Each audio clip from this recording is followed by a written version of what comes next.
안녕하십니까. 오늘 토론회 사회를 맡은 서산인터넷 뉴스 김교환 기자입니다. 반갑습니다. 바쁘신 일정에도 불구하고 오늘 토론회에 참석해 주신 모든 분들께 감사드립니다. 오늘 토론회는 2024 기후위기 및 에너지 전환 정책 토론회 시간으로 서산인터넷 뉴스와 전환의 시대가 함께 주최하고 타단법인 한국공공정책평가협회가 주관하는 토론회입니다. 불과 몇 해 전까지만 해도 환경은 고단한 삶과는 멀리 떨어지는 것으로 치부되는 것이었습니다. 그런데 지금은 기후위기는 1도만 올라가도 인간이 살 수 없는 환경이 되어서 전 세계 정상이 합의한 것이 탄소 중립과 기후위기입니다. 우리 삶의 문제로 다가서게 된 것이 바로 환경이지요. 오늘 여기 계신 분들은 우리 시대를 사랑하는 가장 큰 마음을 가지신 멋진 분들이 계신 것 같습니다. 오늘 이 자리는 정말 의미가 있는 자리입니다. 오늘 이 자리는 저희가 영상으로 만들어서 모든 분들과 함께 공유하는 시간을 또 갖게 될 것이고요. 소수이지만 가장 큰 마음, 멋진 마음을 가지신 분들이 함께하는 멋쟁이들의 모임입니다. 방향 전환의 시대가 필요한 시기입니다. 먼저 국민의례로 시작하겠습니다. 나라 사랑의 마음이 커지는 시대이지요. 모두 정면의 국기를 향해 일어서 주시기 바랍니다. 국기에 대하여 경례.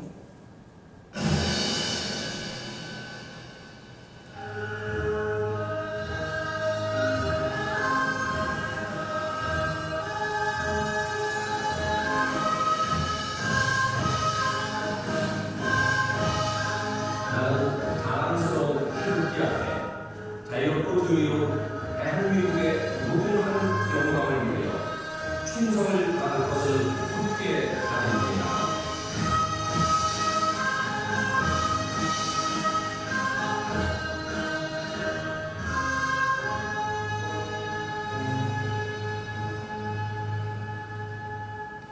바로 다음으로 순국형 상명과 호거 경영에 대한 묵념이 있겠습니다. 일동 묵념.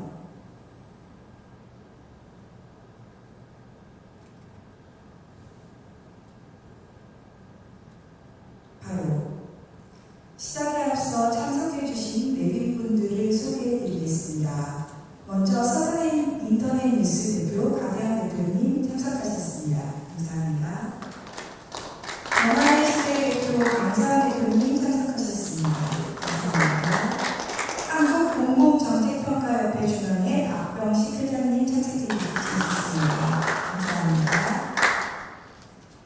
한국공공정책평가협회 전남회 이동규 회장님 참석해주셨습니다. 오고 계시다고 감사합니다. 그리고 경남이공대학교 조세석 교수님 참석하셨습니다. 감사합니다. 다음으로 오늘 축사를 해주실 축사 순서를 진행하겠습니다. 한국공공정책평가협회 중앙회 박병식 회장님 축사를 부탁드리도록 하겠습니다. 앞으로 모시겠습니다. 네, 한국공공정책평가협회 중앙회 회장을 맡고 있는 박병식 회장입니다. 동시에 대학에서 30년 여기서 오늘 이 자리가 정말 매우 중요한 연합적 자리가 생각합니다. 세계적인 기후위기가 오고 있고 이 와중에서 정말 잘 그리고 약간 탄소 중립 시대를 선도해 나가야 되는데 그런 점에서 서산시가 앞장서서 그런 점에서 오늘 이 행사도 경남에 있어서 보면은 산업발전에 주시는 예를 중남에 있어서 많이 보고 있습니다. 19개의 화력발전소가 있어요. 이 화력발전소가 어떻게 보면은 저희 이러한 에너지를 새롭게 되게 구축하고 새로운 산업발전으로 정보화 시대를 선도할 수 있는 역할을 중남 지역지회에서 추진하는 차원에서 보이는 차라고 생각합니다. 특히 저는 공공정책평가에서는 새로운 금년의 목표를 잡았습니다. 뭐냐면은 한국 사회가 60년, 70년대 달살군대라는 보살군대를 해결하여서 정말 한국의 경제 발전을 이루고 80년, 90년, 2000년대 민주화를 통해서 정치 민주화를 통해서 세계적으로 한국 경제를 발전시키고 정치를 민주화시키고 선도적인 나라였습니다. 2000년대 이후에 방향을 못 잡아서 상당히 혼란스러운 상황인데 금년 공공정책에서는 한국이 이제는 경제 발전, 정치의 민주화 플러스 세계 인류의 공연에 인류 발전에 공을 할 수 있는 대한민국의 길을 나아간다는 생각입니다. 그런 점에서 금년부터 우리 공공정책위원회는 앞으로 3년 동안은 한국의 5개 분야를 세계 1위로 만듭니다. 앞으로 5년 후에는 10개 분야를 세계 1위로, 앞으로 10년 후에는 30개, 앞으로 2050년, 16년 후에는 한국의 모든 분야가 세계 1위가 되는 그런 분야를 만들어야 됩니다. 우리 한국 공공정책 앞에 20여 개의 발전 추진단이 있습니다. 공복지, 또한 경제, 또한 문화, 관광 모든 분야의 전문가들을 포진해서 한국 사회의 가장 강점이 될 수 있는 분야를 우선적으로 만드는 바로 이러한 역할의 시발점이 환경 분야 매우 중요합니다. 바로 이 자리에 임재관 중남도 회장님 중심으로 원리 발표를 마치 이사지만 큰 역할을 하고 있습니다. 오늘 자리를 통해서 환경 분야의 세계 1위가 될 수 있는 기반을 잡는 그런 자리가 되길 이들이 이 자리에 토론을 나오신 박상무 정말 소다시를 열심히 가르치시고 박사님, 성사시고 우수 의원님 같이 꿈모아서 충남도 협회가 환경 분야의 에너지 분야의 한국을 대표하는 지역뿐만 아니라 한국의 이 분야가 세계 1위가 될 수 있는 큰 물꼬를 주길 바라면서 저의 인사를 하겠습니다. 감사합니다.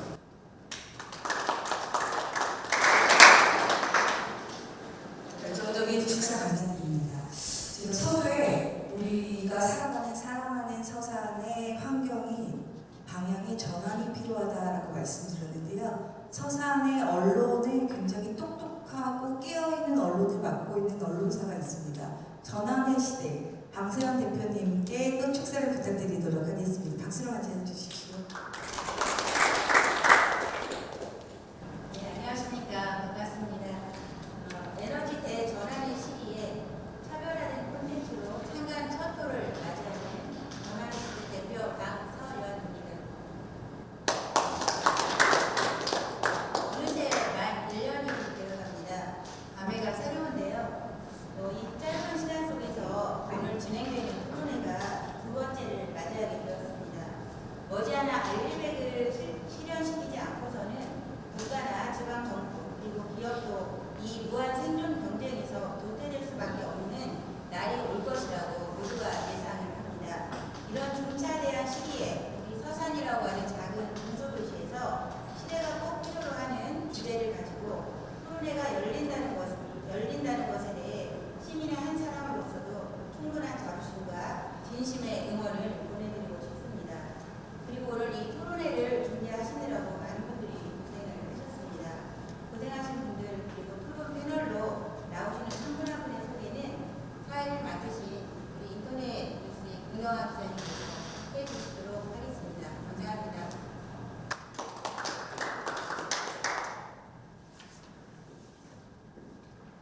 이후에 또 2부 순서에서 토론회를 진행해 주실 우리 자장님께서 천천히 또 소개해 주실 거고요. 1부 순서를 모두 다 마치고 본격적인 토론은 한국공공정책평가협회 춘향지휘지회장이신 임재관 자장님의 주제로 또 본격적인 토론회를 진행하도록 하겠습니다. 저희가 토론회를 준비하면서 여러 가지 준비 작업들을 거쳤습니다. 그러면서 제가 느낀 점이 많았습니다. 우리가 살아가는 서산이 참 살기 좋은 곳입니다. 여러 가지 자연 환경도 있고요. 아름다운 수려한 것들이 참 많습니다. 그런데 한 가지 아쉬운 점들이 있습니다. 환경도 아쉽고요. 여러 가지 것들이 있습니다. 그런데 이 자장님을 비롯해서 환경적인 부분에 아쉬운 점을 극복하고자 하는 노력들이 참 많습니다. 여기 계신 분들이 오늘 본격적인 토론을 통해서 많은 해답을 찾을 것이 기대됩니다. 본격적인 토론, 한국공공정책평가협회 충남지회 지회장이신 임재관 차장님의 주제로 진행하도록 하겠습니다. 이어가도록 하겠습니다. 감사합니다. 네, 오늘 기후위기와 에너지라는 토론에 관심을 가지시고 함께해 주신 방청객 여러분께 깊은 감사 인사를 드립니다. 주제 관련 발제를 해주실 충남연구원의 이상신 박사님과 우리 박상무 행정학 박사님, 또 우리 서산시 문수기 위원님이 함께 토론회를 해주시겠습니다. 지금 우리가 사용하고 있는 석유가 없어진다면 우리의 생활과 지구는 어떻게 될까요? 아마도 우리가 이용하고 있는 육상, 해상, 하늘 교통 등은 물론 또 이런 제품 생산들은 올스톱이 일상생활들이 아마 마비가 될 것입니다. 그렇다면 화석 연료의 계속 사용으로 석유라든가 이런 석탄은 고갈될 것이라는 것을 걱정하는 게 아니고 환경오염과 기후위기로 인한 지구와 인간은 종말을 맞이하게 될 것이라는 점입니다. 이에 대해서 이런 대책으로 세계 각국은 신재생 에너지의 현실화가 이렇게 지금 추진되고 있습니다. 그러면 신재생 에너지란 무엇입니까? 신에너지와 재생 에너지 합성화로 신에너지란 기존의 석탄이나 석유 같은 화석 연료를 대체하거나 수소나 산소가 화학 반응을 통해 전기나 열을 이용한 에너지를 말합니다. 대표적으로 석탄을 액화해서 사용하는 액화석탄과 수소와 산소가 어느 특정 조건에서 만나 전자를 교환하는 과정에서 발생하는 수소 연료 전지 등이 있습니다. 이들 기존에 이용하고 남은 연료를 재활용해서 높은 효율의 에너지를 출력할 수 있는 형태를 만들었다는 점과 자연에서 일어나고 있는 물질 내의 특성을 이용했다는 점에서 에너지계의 새 역사로 이렇게 등장하게 되었습니다. 재생에너지는 태양이나 바람 같은 자연 에너지를 변환해서 사용 가능한 에너지를 만드는 것을 말합니다. 첫째로 태양으로부터 오는 빛과 열을 지구에 저장된 태양열을 이용하는 태양에너지, 또 지구 내부로부터 지각으로 발산하는 그 지구 내부 에너지, 세 번째로 태양과 달의 중력을 이용한 중력 에너지가 있습니다.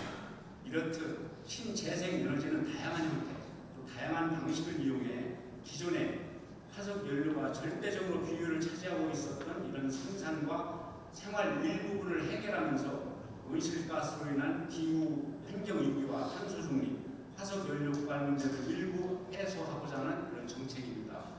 그럼 먼저 충남연구원 이상신 박사님의 주제 관련 발제가 있겠습니다. 네, 반갑습니다. 뒤에 불러서 하는 게 낫겠죠. 마이크가 보니까 이 에코가 상당히 좀 좋습니다. 그래서 무시 좀 되면 이제 졸리기도 한데 왠지 이렇게 노래를 한번 불러야 될 것 같고 그런 마이크인데요.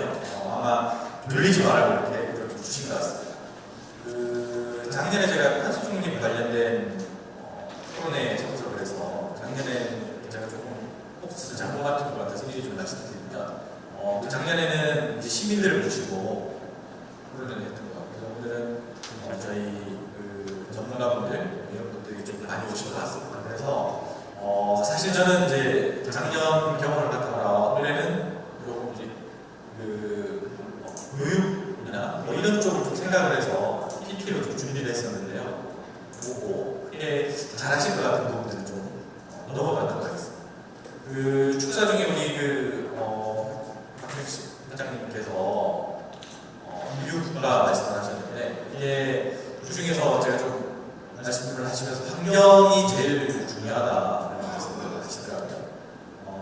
보통 이제 우리 인류국가가 이제 선도국가인데 어딘가를 세계적으로 이렇게 선도를 하려고 보면 여러 가지 경제, 행사 뭐 이런 것들도 포함되지만 사실 보이지 않는 게 뭐냐면 환경 쪽 얘기입니다. 그래서 대부분 선진국들은 환경 분야에 사실 초일국 국가들이 다 돼 있습니다.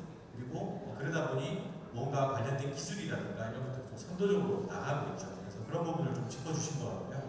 오늘 제가 드릴 말씀은 기후 위기와 그리고 에너지 전환인데, 사실 우리 기후 위기의 원인이 탄소지 않습니까? 그래서 결국에는 이 탄소 중립을 통해서 기후 위기를 천천히 오게끔 하고, 그리고 그걸 하기 위해 아주 중요한 수단 중에 하나가 에너지인데, 이 에너지의 전환을 왜 해야 되는지에 대해서 나는 좀 설명을 드리고, 시간이 남는다면 제 의견을 조금 더 말씀드리도록 하겠습니다.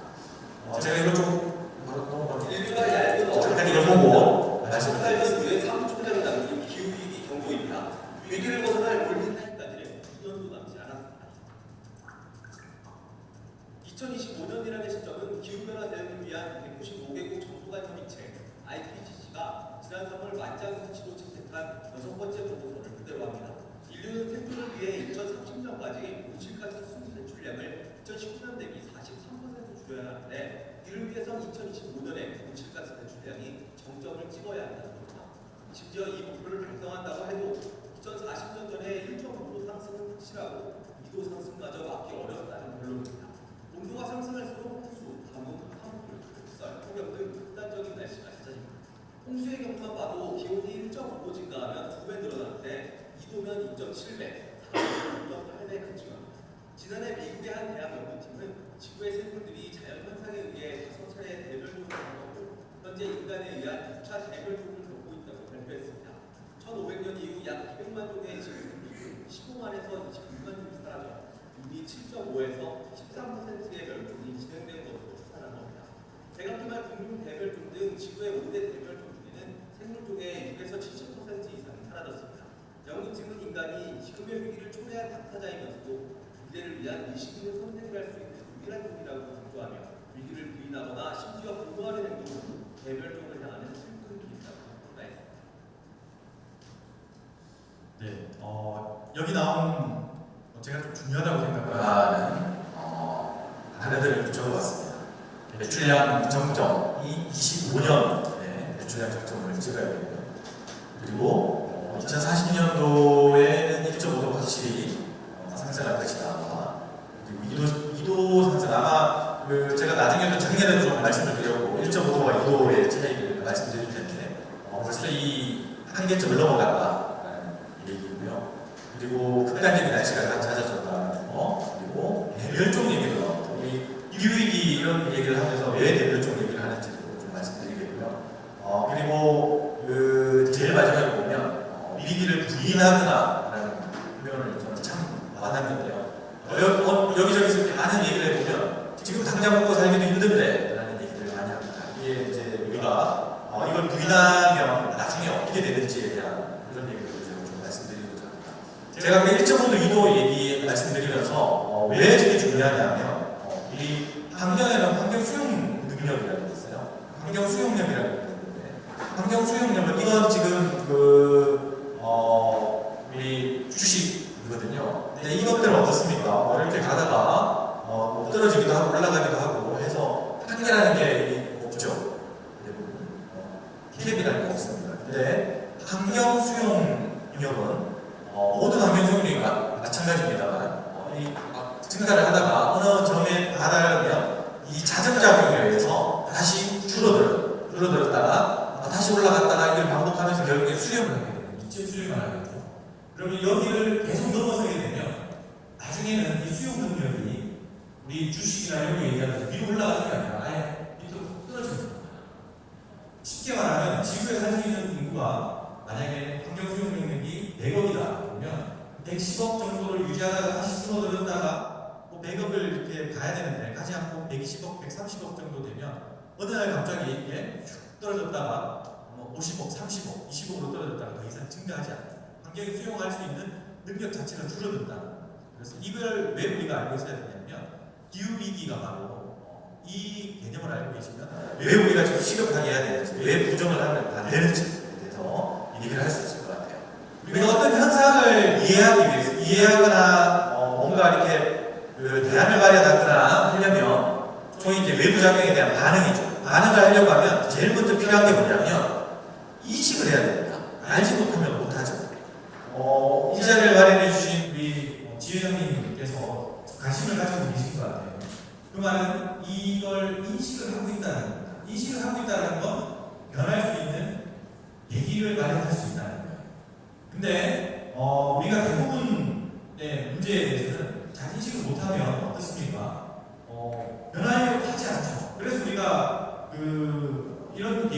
합니다.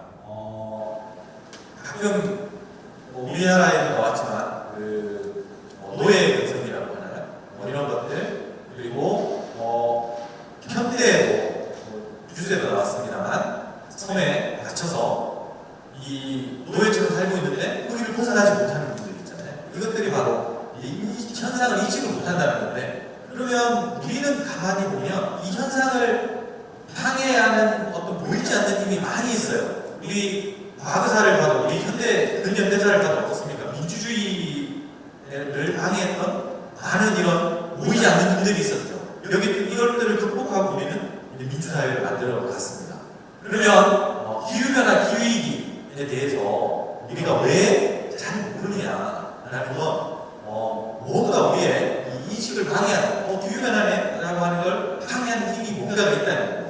이 지금 이 면역력처럼 우리가 외부를 볼 수 없게 하는 뭔가가 있다. 그게 뭐냐? 제가 감히 말씀드리면 에너지. 이러냐고 우리는 에너지를 계속 많이 쓰므로 해서 기후변화를 체감하지 못하게 되는 거예요. 제가 어제였나요? 예전 뉴스를 봤는데 1995년 서울에 6월에 폭염이 와서 어떻게 합니까? 라고 했더니 에어컨 있는 데가 별로 없어서 너무 덥네요. 그 당시에 에어컨이 별로 없었지 않습니까? 그래서 한강에 가서 밤 늦게까지 비유를 시키다가 맥주를 한잔하고 한강을 뛰어들어서 사고가 많이 났다, 이런 뉴스였어요. 지금은 어떻습니까? 더우면 다들 에어컨 밑으로 가죠. 에너지도 우리를 모아 잘 못 느끼게 하는 거예요. 항상 이런 예를 들는데 제 후배 중에 하나가 한 5월 달쯤에 농구를 하고 보니 덥다면서 에어컨을 켜더라고요, 연구실에. 그래서 너무다 보다 라고 하고 지나가다 보니 또 발밑에는 히터를 켜놨어요. 그래서 제가 물어봤죠. 에어컨 켜는 건 알겠고 히터를 왜 켰냐 그랬더니 추워서요. 혹시 이해를 가십니까? 더워서 에어컨을 켰는데 추워서 발밑에는 히터를 켭니다. 이게 이제 우리는 모든 걸 에너지로, 이런 보이지 않는 힘, 이 에너지로 인해서 기후변화를 인식하지 못하게 되어버린 거예요. 근데 지금 그 한계가 이제 다가가는 거 없었습니까? 지금은 조금씩 힘들어지고 이걸 완벽하게 느끼게 되면 그때 늦었다라는 말씀을 드리고 싶습니다. 제가 이제 기후변화, 기후위기 체감하고 계신가요? 라고 해서 혹시 체감하고 계신지, 있으면 어느 정도로인지 체감하고 있는지 한번 생각해 보면 우리가 잘 체감도 하지 못하면서 알지 못하면서 떠들고 있는, 저도 마찬가지입니다. 그래서 가끔은 우리 공공기관 가면 28분가요? 해보면 너무 덥다고 막 그러잖아요. 예전에 생각해 보시면 그것들을 참아냈습니다. 근데 지금은 못 참는 거죠. 에어컨을 켜고 싶으니까. 이게 바로 에너지가 아니느냐에 우리의 이런 기후변화를 인식하게끔 하는 걸 차단하고 있는 역할을 하고 있다는 거고요. 기후변화 문제뿐만이 아니라 제가 인식 얘기를 했는데, 인식을 하고 나면 이제 우리가 대응을 하고자 할 거 아닙니까? 지금도 아마 이제 그 자리를 위한 건데, 대응을 하는 단계를 했습니다. 현상을 정의를 하고, 그리고 원인을 파악한 다음에 영향이 어느 정도인지 보고 예측이나 전망을 해서 이렇게 대응을 하죠. 이게 모든 이제 정책도 마찬가지인 것 같아요. 저는 기후변화를 하고 있지만 기후변화 쪽에 보면 기후변화가 뭔지, 우리가 진짜 제대로 알고 있는지, 인식하고 있는지, 요 앞단에 인식이라는 게 있습니다. 기후변화가 뭔지, 그리고 지구온난화가 뭐고, 그러면 우리가 잘 알고 있는 원인이 뭐였죠? 온실가스입니다. 온실가스가 원인이구나. 그리고 이 영향은 어떻게 됩니까? 많이 보는 게 태풍, 폭염 이런 얘기들이죠. 그래서 인과관계가 성립하는지 진짜 이게 이제 과학자들이 해야 되는 영역인데, 지금은 인간의 영향으로 92%, 5%였나요? 정확한 숫자가 기억이 안 나는데 인간의 활동으로 기후변화가 오고 있다라고 판명이 되었습니다. 그리고 과거에 현재 어떻게 영향이 왔는지, 미래는 그럼 어떻게 되는지, 그러면 우리가 뭐합니까? 시나리오를, 경우의 수를 만들죠. 여기에 따라서 이런 이제 대응을 합니다. 대응을 하면 기후변화 같은 경우는 조금 이따 말씀드리겠지만 온실가스를 줄이는 거, 그리고 우리가 이렇게 기후변화 보니까 어떻게 적응해 살아가야 되는지, 이 기회의 정책을 하거든요. 그리고 제가 여기에 따라 쭉 작년에 조금 말씀드린 부분인데 빠르게 좀 말씀드리면 기후변화가 뭐냐 정의부터 해야 되잖아요. 근데 기상과 기후를 무슨 구분을 해야 되고, 기상은 그때그때 날씨, 그때그때 짧은 기간에 나타나는 기침, 우리 사람으로 치면 기분들입니다. 그때그때 바뀌는 기분들. 기후는 긴 시간 동안 넓은 지역의 평균이에요. 그래서 우리 여기에 뭐 온난 기후대에 우리나라가 있지만 태어나면서부터 우리는 온난 기후대에 살고 있죠. 그래서 사람으로 치면 이제 성격이 없었으니까 처음 태어나면서부터 정해져 있다가 서서히 변하죠. 그러다가 이게 주위 영향을 받고 조금씩 변합니다. 그러면 우리는 이렇게 훌륭한 사람이 되었다라고 보기도 하고 하게 되는데 처음 애기들 보면 어때요? 처음부터 성격이 저는 보니까 틀리더라고요. 열심히 우는 친구도 있고 딱 빼고 이제 그거가 우는 친구도 있고 그래서 서서히 변하는데 이게 왜 우리가 기후변화를 보면 기후는 서서히 변했습니다. 기후변화 자체는 문제가 없었고 뭐가 문제였냐면 적응하기 힘들 정도로 빨리 변하는 게 그렇죠. 사람으로 치면 사람이 변하면 죽는다. 그 얘기가 똑같은 기후가 너무 빨리 변하니까 우리가 죽을 것 같아요. 그러니 이제 문제를 해결하려고 노력을 하는 거죠. 원인은 온실가스였고 이 부분도 제가 작년에 말씀드렸는데 저는 작년 같은 자리라고 생각하고 또 상세하게 가져왔는데 여기서 보는 두 가지인데 좀 이해를 하셔야 되기 때문에 CO2하고 CO2EQ가 있어요. CO2EQ는 뭐냐면 CO2 우리가 말 그대로 이산화탄소고요. CO2EQ는 이퀴벌런트. 그러니까 그 CO2 상당량, CO2로 값으로 변하는 겁니다. 예를 들어서 우리가 관리하고 있는 온실가스 7개인데요. 메탄 같은 경우는 여기 보면 지구 온난화 지수라고 있어요. 28이죠. 메탄 1톤은 CO2EQ로 환산하면 28톤이 됩니다. 이걸 우리가 보통 정책이나 이런 곳에서 이산화탄소나 뭐 이렇게 온실가스 얘기할 때는 이 CO2EQ를 얘기해요. 그래서 나머지 6개 온실가스를 CO2의 온난화 영향만큼 환산하는 것입니다.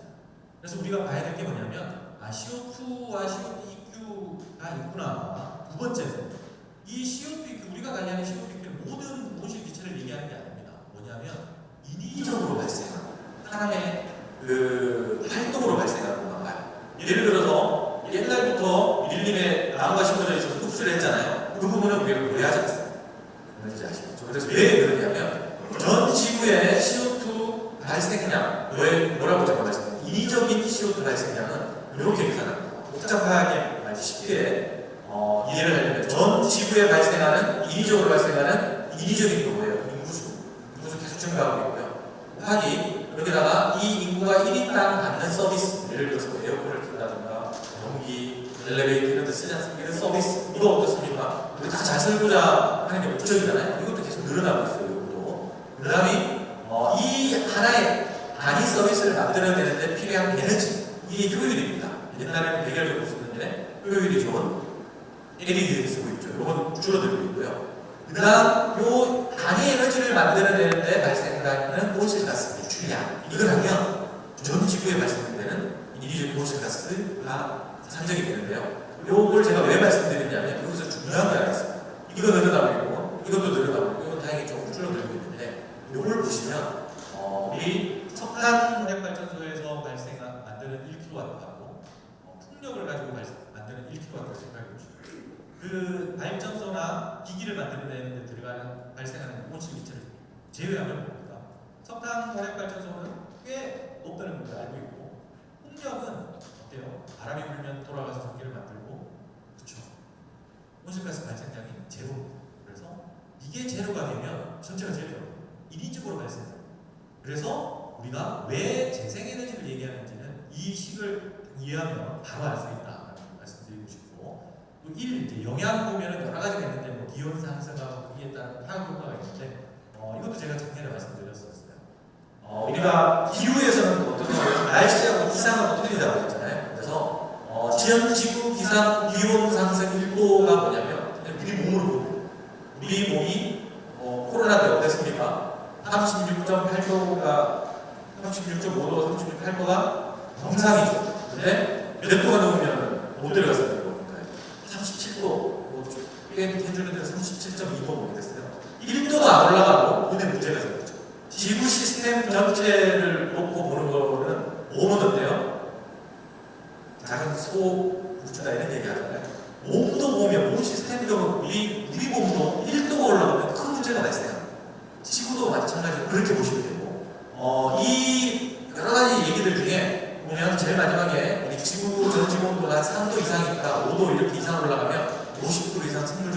없어진다라고 이론상 되어 있고 그게 오늘 여전히 영상에서 보셨던 이와 세를 나누는 기준 중에 하나가 되고 있습니다. 그 중에 빨간색으로 되어 있는 여기는 5개인데요. 어떤 학자는 6번, 3번 이렇게 얘기하는데 대멸종 시기가 바로 지구 생물 50% 이상 멸종한 시기. 그러면 이제 우리가 1도가 상당히 기상에서 1도를 구분하면 우리 기후에서 1도는 상당히 무서운 얘기를 하고 있다라는 걸 알 수 있을 것 같고 영향은 뭐 여러 가지가 있죠. 우리가 요즘 겪고 있는 이상 기온부터 시작해서 여러 가지 그 기상들을 보고 있는데 우리가 가장 큰 원인 중에 하나는 뭐냐면 에너지가 바다에 대부분 저장되어 있습니다. 90%. 그래서 이 바다가 무슨 작용을 하냐면 지구의 보일러처럼 온도를 조정해줘요. 그 중에 지구의 중심 보일러라고 하는 웜풀이라는 게 있습니다. 이 웜풀이 점점 팽창해서 지금 평균적으로 30% 지금 팽창했다. 그럼 이제 보일러가 뜨거워졌다는 거죠. 그게 왜 필요하냐면 위로 올라오면 어떻겠습니까? 우리나라 기후가 아열대기로 변하는 거예요. 웜풀이 팽창되면 이렇게 이제 영향이 있고 예측 전망 중에 전망을 어떻게 하느냐 보다는 과거 사례를 제가 좀 보고 싶은데 이게 실제 실험에 의해서 CO2를 측정하는 값입니다. 기존화 코어를 통해서 랩핑 같은 좋은 것도 만들어내고요. 그래서 보면 이거는 측정값이에요. 측정값을 보면 제일 처음에 이 하와이에 있는 측정소에서 처음으로 측정을 했고요. 이 점들은 이제 측정소가 늘어나는 건데 나름 이게 북반구와 남반구가 있죠. 요 보시면 CO2 농도가 북반구가 더 빨리 올라가는 것도 알 수 있고 여기서 특이점을 보셔야 될 게 뭐냐면 최대값과 최소값의 갭 차이가 남반구에 비해서 훨씬 크다 알 수 있습니다. 이게 뭐냐면 바로 북반구에는 어때요? 인구가 대부분 살고 있잖아요. 그리고 경제력도 높고 그러다 보니 인위적인 온실기체가 많이 발생하고 있다를 알 수도 있고 요 갭이 뭐냐면 우리가 살아가야 될 갭이라고 보시면 돼요. 예를 들어서 어떤 나라는 20도에서 30도 사이 온도가 변하면 그 10도 정도 차이만 유지하고 살면 되기 때문에 그렇게 어렵지 않아요. 우리나라는 어떻습니까? 영하 40도에서 영상 40도까지 80도 차이를 살아내야 됩니다. 그래서 우리는 어때요? 부지런하다고 하죠. 부지런한 이유도 힘드니까 그래요. 그래서 우리가 이렇게 이 갭 차이를 맥시멈과 미니멈 차이를 살아내야 되는 것도 점점 더 커지고 있다. 그리고 이것들은 이제 과거 측정 자료 그리고 미래 예측 그런 것들이 이제 유명한 시나리오다 이렇게 보시면 됩니다. 제가 앞쪽에 잠깐 설명드렸듯이 유명한 대응은 완화와 적응입니다. 완화는 뭐라고 했습니까? 탄소 온실가스를 줄여서 유명한 천천히 오게끔 기온도를 좀 낮추게끔 하는 이게 완화고 적응은 이건 주로 이제 선진국에서 열심히 하고 있죠. 적응은 지금도 기후 변화가 오고 있으니까 지금 당장이라도 인위적인 온실기체를 딱 멈추더라도 이게 기후 변화는 가속화되면서 계속 간다는 그런 얘기. 어떻게 살아가야 될 것인가에 대한 문제. 이게 적응 문제예요. 우리나라는 탄소 중립 기본 계획에 보면 탄소 중립 기본 계획에는 이것들을 다 같이 고려하게 돼 있고 따로 기후 변화 적응 계획을 또 수립하게 돼 있습니다. 그래서 양쪽을 다 이렇게 계획을 수립해서 하고 있다라는 거고요. 제가 조금 하나 지역에서 중요한 게 뭘까 생각해 보면 오히려 완화도 중요하겠지만 적응도 상당히 중요해요. 왜냐하면 살아가는 거거든요. 지역 주민들의 시민들의 삶이 여기 들어있습니다. 그 중에 하나가 재해뿐만이 아니고 가치 창출 위기 중에 기회가 있듯이 기후 위기 쪽에서 어떤 기회를 만들어낼 것인가 이런 것들로 이제 유효한 적응 대책에 들어있다 이렇게 보시면 될 것 같고 시간이 좀 빨리빨리 말씀드리겠습니다. 탄소 중립은 다 알다시피 그렇죠. 이렇게 온실가스를 배출하고 흡수하면 대기 중에 이만큼이 증가할 텐데 배출량을 줄이고 흡수량을 늘려서 제로로 만들겠다라는 거죠. 앞쪽에 제가 인위적인이라고 말씀드렸잖아요. 그 인위적인 거와 이제 탄소 중립 옵션을 좀 생각해 주셔야 될 게 줄이는 거와 흡수하는 거 두 가지가 있다. 요걸 생각하셔가지고 다음을 보시면 이 표도 제가 말씀드렸습니다. 인위적인 거 CO2와 CO2 EQ도 구분하시고 줄이는 거와 상세 흡수하는 걸 가지고 이 표를 보면 탄소 중립은 CO2만 해당되는 거고요. 그리고 감축과 줄이는 거, 흡수하는 거를 다 했을 때 탄소 중립이라고 합니다. 넷째로. 넷째로는 하나 더 의미가 또 하나 있어요. 모든 기후 중립이라고 해서 모든 온실가스, 아까 7개 제가 말씀드렸죠.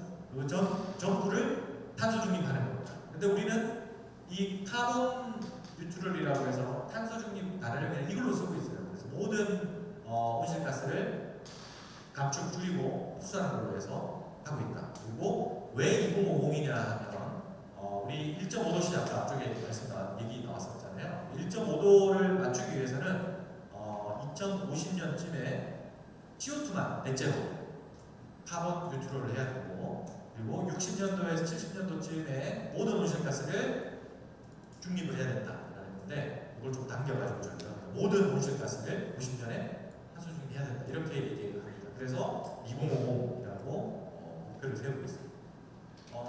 제가 이제 앞쪽에 영상에 나왔던 내용을 다시 정리를 하면 위기를 부인하거나 심지어 고무하는 행동은 대멸종을 향하는 슬픈 길이다라는 얘기들을 제가 쭉 빠르게 말씀드리긴 했지만 이해를 하셨을 것 같고, 저희가 보통 이런 말 하죠. 모르는 게 아니다.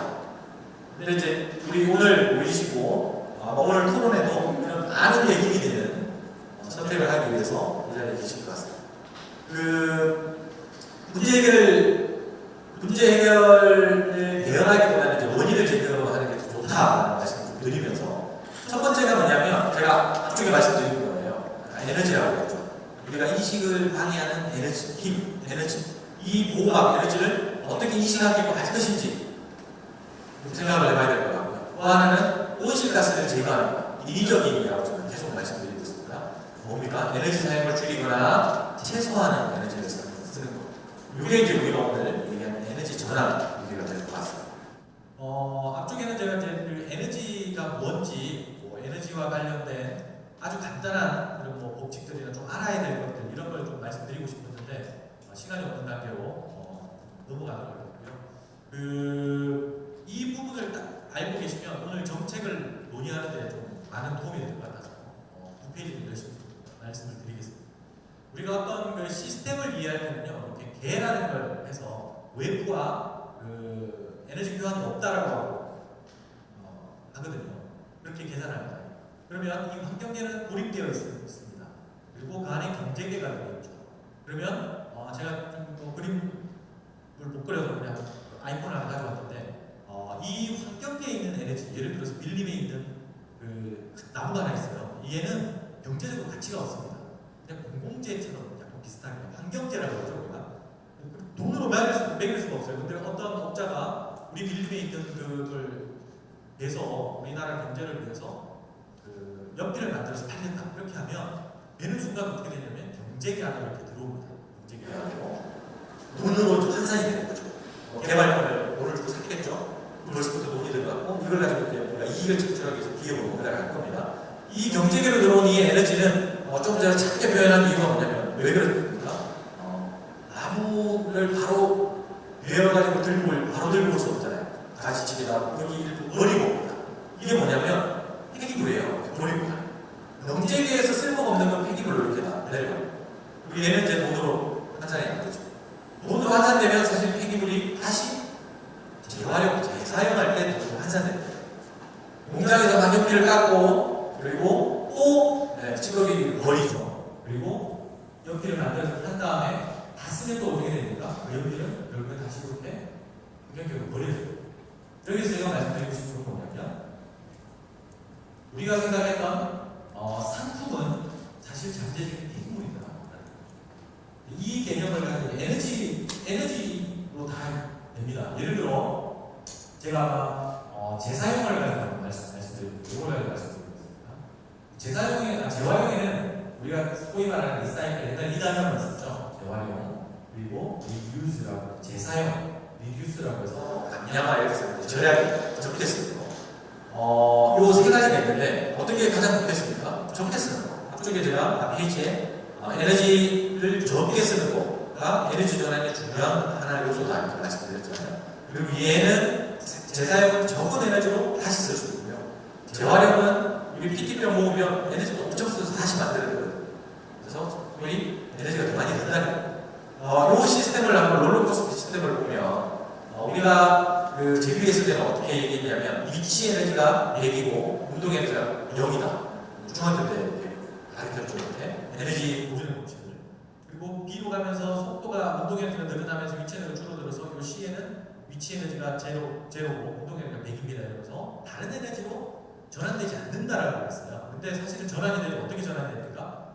내려가면서 레일에 발생되는 열 에너지 그리고 소리 그다음에 레일과 부딪혀가지고 빛 에너지 그리고 여러 가지 에너지가 나오는데 그 에너지들은 뭐냐면 이 시스템에서 필요하지 않는 요 롤러코스터에서 필요하지 않아서 이렇게 폐기물로 버려지는 에너지. 그럼 이걸 다시 잡아서 레일의 열을 잡아서 우리 롤러코스터에 운동 에너지 넣어주면 재활용이 됩니다. 재사용이 됩니다. 그래서 우리가 이 개념을 알고 있으면 왜 재활용과 재사용이 중요하고 특히나 이 감축, 줄이는 왜 중요한지 좀 알 수 있을 것 같습니다. 조금 시간을 들여서 제가 다닐 때 중학교 때는 이 모나미 볼펜이 상당히 비쌌어요. 요즘처럼 많이 못 썼습니다. 그래서 볼펜심을 따로 껴서 썼거든요. 그 모나미 볼펜이 100원 했던 것 같은데 볼펜심이 한 50원 정도 했던 것 같아요. 이 100원과 50원은 에너지의 다른 표현입니다. 제가 여기까지 오는데 에너지 얼마 썼어요? 이렇게 얘기하는데 여러분들께 몇 줄 이렇게 하면 잘 모르시잖아요. 네. 피관리를 해서 한 3,000원 정도 썼던 것 같아요. 그러면 감이 오시죠. 피관리라는 에너지가 환산됩니다. 그래서 요 50 플러스 50인 에너지를 한 달을 쓰고 어떤 친구는 돈 있는 친구들은 이걸 가지고 이렇게 볼펜으로 이렇게 스프링 늘려서 놀기도 했는데 저는 돈이 없어서 50원짜리 볼펜을 새로 껴서 썼어요. 그래서 한 달을 썼습니다. 그럼 뭡니까? 요 볼펜 껍데기 50의 에너지는 요 순환 주기를 한 바퀴 더 도는 거죠. 이게 이제 에너지가 생명 주기라고 저는 표현을 하는데 우리 경제에 대해서 에너지가 길게 살아나가게 하는 이런 역할 이게 이제 에너지 순환 주기하고 재활용의 의미다라고 말씀드리고 싶습니다. 나중에 에너지 전환 쪽에 가서 좀 중요하게 되는 다시 한 번 더 몇 가지 좀 말씀드리면 우리 지현님께서 신재생 에너지 말씀하셨잖아요. 신재생 에너지는 신에너지와 재생에너지의 결합이에요. 근데 우리가 여기서 조심해야 될 건 제가 아까 CO2 발생할 때 신재생에너지라고 말씀드리지 않고 재생에너지라고 말씀드렸어요. 신재생에너지는 말 그대로 그냥 신에너지예요. 신에너지. 새로운 에너지. 새로운 에너지 중에는 예전처럼 똑같이 그 화석연료를 그대로 쓰는 게 있습니다. 우리 지회장님 말씀드린 액화석탄이라고 했나요? 이런 것들이 이제 그런 거죠. 결국에 쓰면 똑같다는 거예요. 그래서 이 신에너지와 재생에너지를 따로 분리해서 보셔야 되고 탄소 중립에 필요한 건 재생에너지입니다. 그렇다고 해서 신에너지가 전혀 필요가 없느냐? 그것도 아니죠. 순환 주기를 늘려주는 신재생에너지가 필요합니다. 그리고 우리가 쓰는 그 에너지들이 사실 뭐냐면 좀 이렇게 중학교 교과서에 좀 들고 온 것처럼 보이시지만 맞습니다. 이게 먹이 피라미드죠. 먹이 피라미드 밑에 보면 식물들이 있고 우리는 이것들을 뭐라고 부르냐면 생산자라고. 왜 생산자라고 부르냐면 이 위에 있는 생태계 모든 생물 종들이 쓸 수 있는 해양 에너지를 우리 다 쓰고 있잖아요. 해양 에너지 그대로 못 씁니다. 어떻게 써야 되죠? 이 해양 에너지를 생산자들이 우리가 쓸 수 있는 에너지로 변환을 시켜줘야 돼요. 에너지로. 그래서 우리가 이 친구들을 생산자라고 했어요.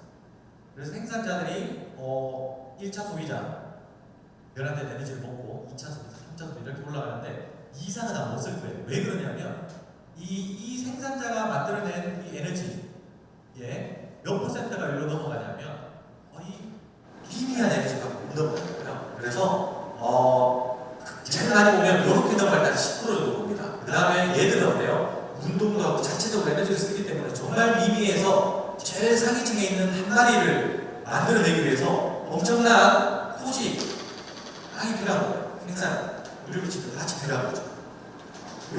그래서 이 생산자가 하는 역할을 요즘에 뭐가 하고 있어요? 태양광이 하는 거예요. 우리가 쓸 수 있는 에너지를 만들어주죠. 그래서 왜 이게 필요한지 좀 알 수 있을 것 같고요. 이 천연자원을 좀 구분을 할 때도 보면 이렇게 대체 불가능한 자원과 대체 가능한 에너지가 있는데 이렇게 가보면 재생 가능한 에너지와 재생 불가능한 자원이 있는데 여기 화석연료 광물 있잖아요. 신에너지들이 대부분 화석연료가 많이 있습니다.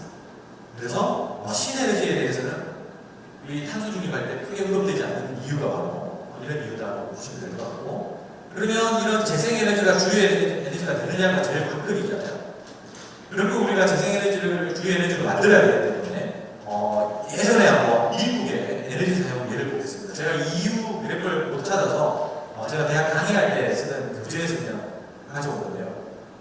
처음에는 나무와 물을 썼어요. 에너지로. 그러다가 나무 대신 누군가가 석탄을 발견해서 썼더니 석탄이 화력이 좋거든요. 비쌉니다.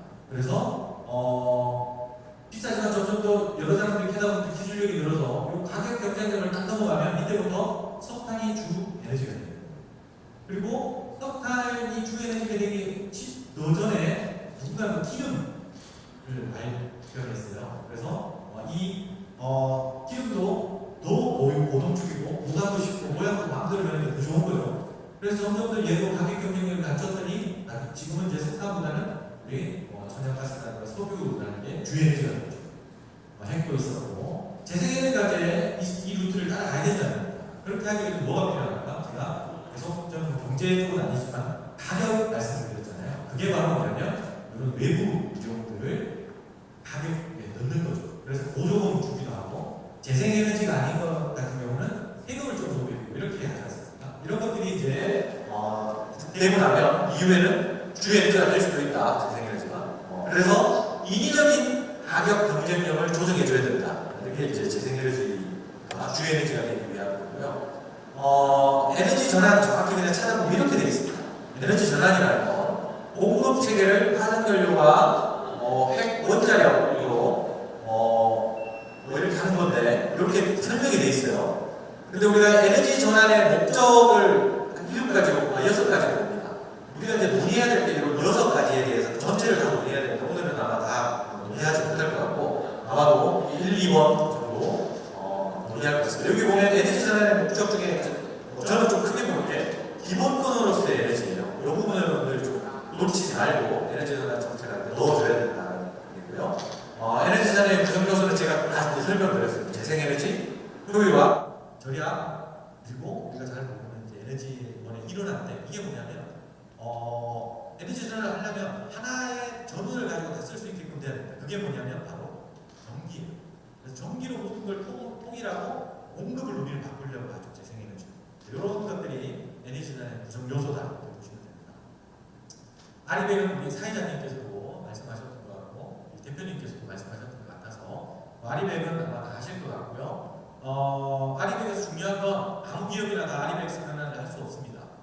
네, 1000대 기업, 글로벌 이상을 가지고 있는 기업만 아리백 선언하고 해요. 그 이유는 다 아시죠? 왜냐하면 그 기업들을 통제하면 하청 기업들이 다 따라오게 문제인 거예요.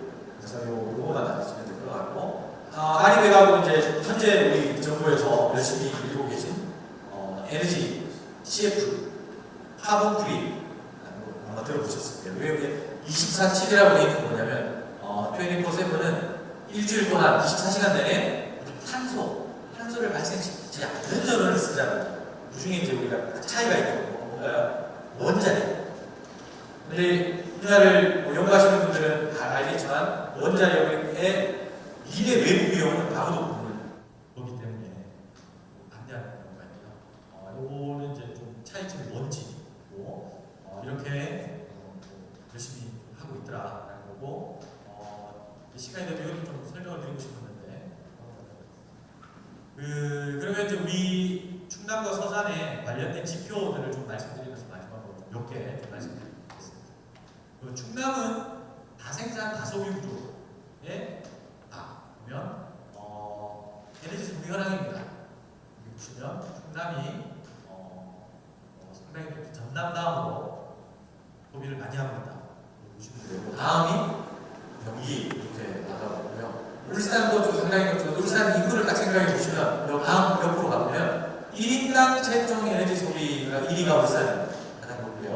그리고 석유 소비량도 울산이 가장 높고요. 충남은 한 2, 3위 이렇게 하고 있습니다. 그리고 전력 소비량도 마찬가지고 그리고 전력 자립도는 2위 가장 높죠. 왜냐면 우리 석탄화에 맞춰서 있기 때문에 그리고 부문별 에너지 소비의 현황을 보면 우리는 산업 중심 다 아시는 부분입니다. 충남을 보면 산업이 대부분을 차지하고 있다. 수송, 가정, 공기타 요걸 제가 보여드리는 이유는 요 산업 부분이 뭐냐면 에너지 포함된 부분인데 이 부분은 국가에서 관리권을 가지고 있어요. 그래서 우리 서산이나 충남에서 할 수 없는 부분 이 부분을 어떻게 할 것인지에 대한 논의나 생각도 하셔야 된다라는 거고요. 그리고 에너지원별로 보합하고 석유, 석탄이 상당히 많이 우리 충남을 쓰고 있다. 그리고 여기서 같이 이제 잠깐 나와 있는 열 및 여기는 재생에너지 안 들어가고 있는데 신재생에너지인데 보시면 거의 제가 봤을 때 늘어나지 않고 있다 이렇게 볼 수가 있고요. 그리고 계속 이제 통계들이 이렇게 같이 나와서 어쩔 수 없이 저도 이걸 가져왔는데 우리 충남 탄소중립 기본계획 표들을 가지고 있고요. 신재생 발전량이라고 해서 보면 전국에서 가장 높다 보시면 재생에너지와 신에너지로 구분이 되는데요. 보면 재생에너지와 신에너지인데 재생에너지를 보면 어떻습니까? 우리보다 많거나 비슷한 게 경북, 전남 이런 것들이 있죠. 그리고 위에도 강원 이런 곳에서 재생에너지 많이 합니다. 상대적으로 우리는 신에너지라고 하는 것들을 열심히 하려고 하고 있다. 왜냐하면 화력발전소에서 대체에너지 이런 것들도 하고 아까 설명드렸던 IGCC, IGI인가요? 그 핵화석탄 이런 것들도 열심히 하고 있어요. 보면 그 재생에너지 중에서도 폐기물 그렇죠. 바이오가 대부분 차지합니다. 사실 태양광이나 뭐 이런 풍력, 순수 우리가 제대로 알고 있는 재생에너지보다 바이오 폐기물이 좀 많아요. 이게 바이오 뭐겠어요? 펠리스. 근데 이게 왜 문제가 되냐면 이걸 우리나라는 재생에너지를 가져야 되는 되느냐에 대한 논란이 있습니다. 특히 우리나라는 90% 이상을 수입합니다. 왜 그런 말은 무슨 말입니까? 수송하는데 에너지를 쓰고 있다는 거예요.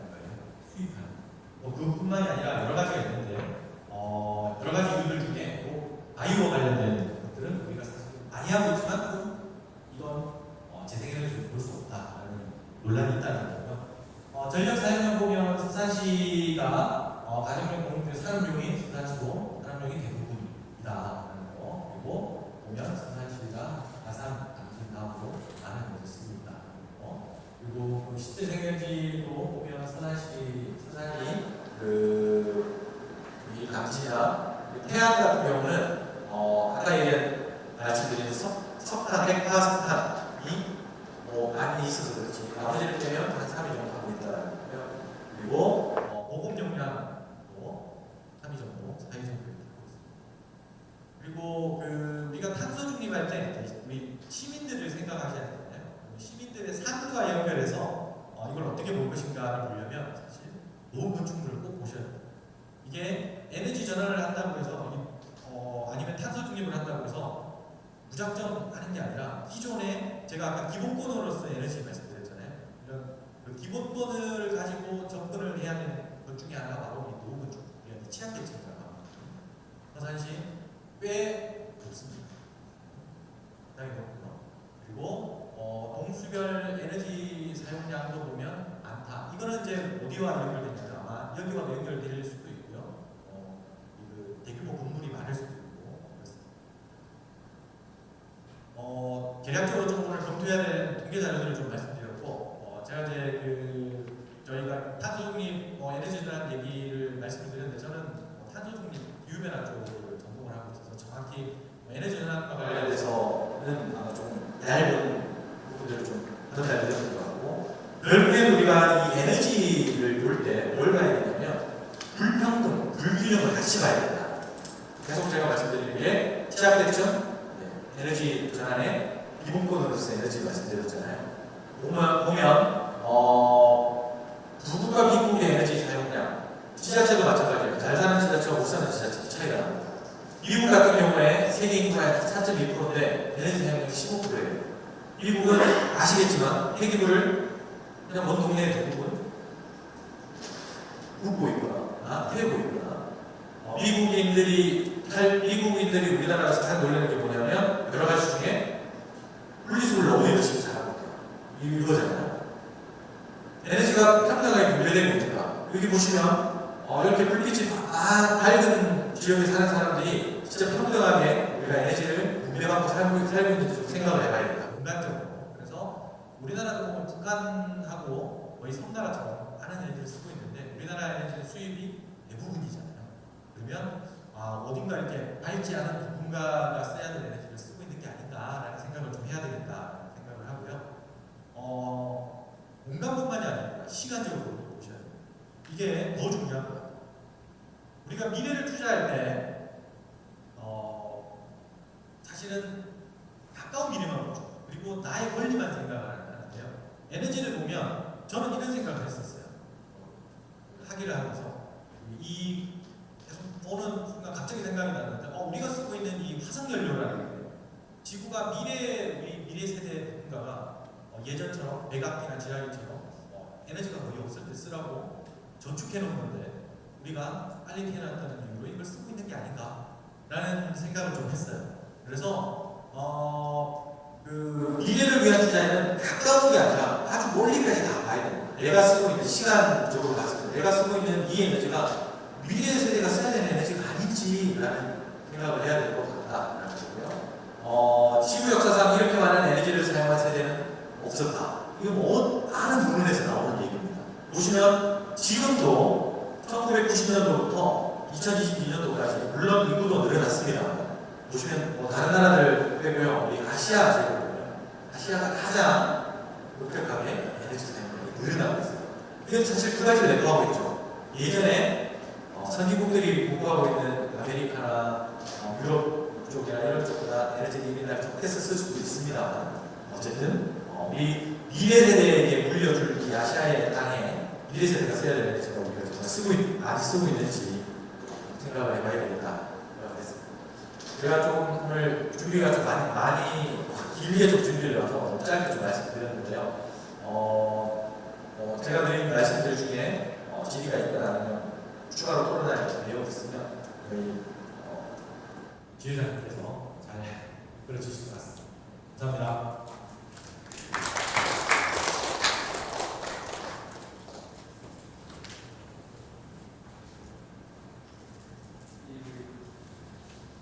우리 충남과 서산의 한소중립 에너지라는 주요 지표를 잘 봤습니다.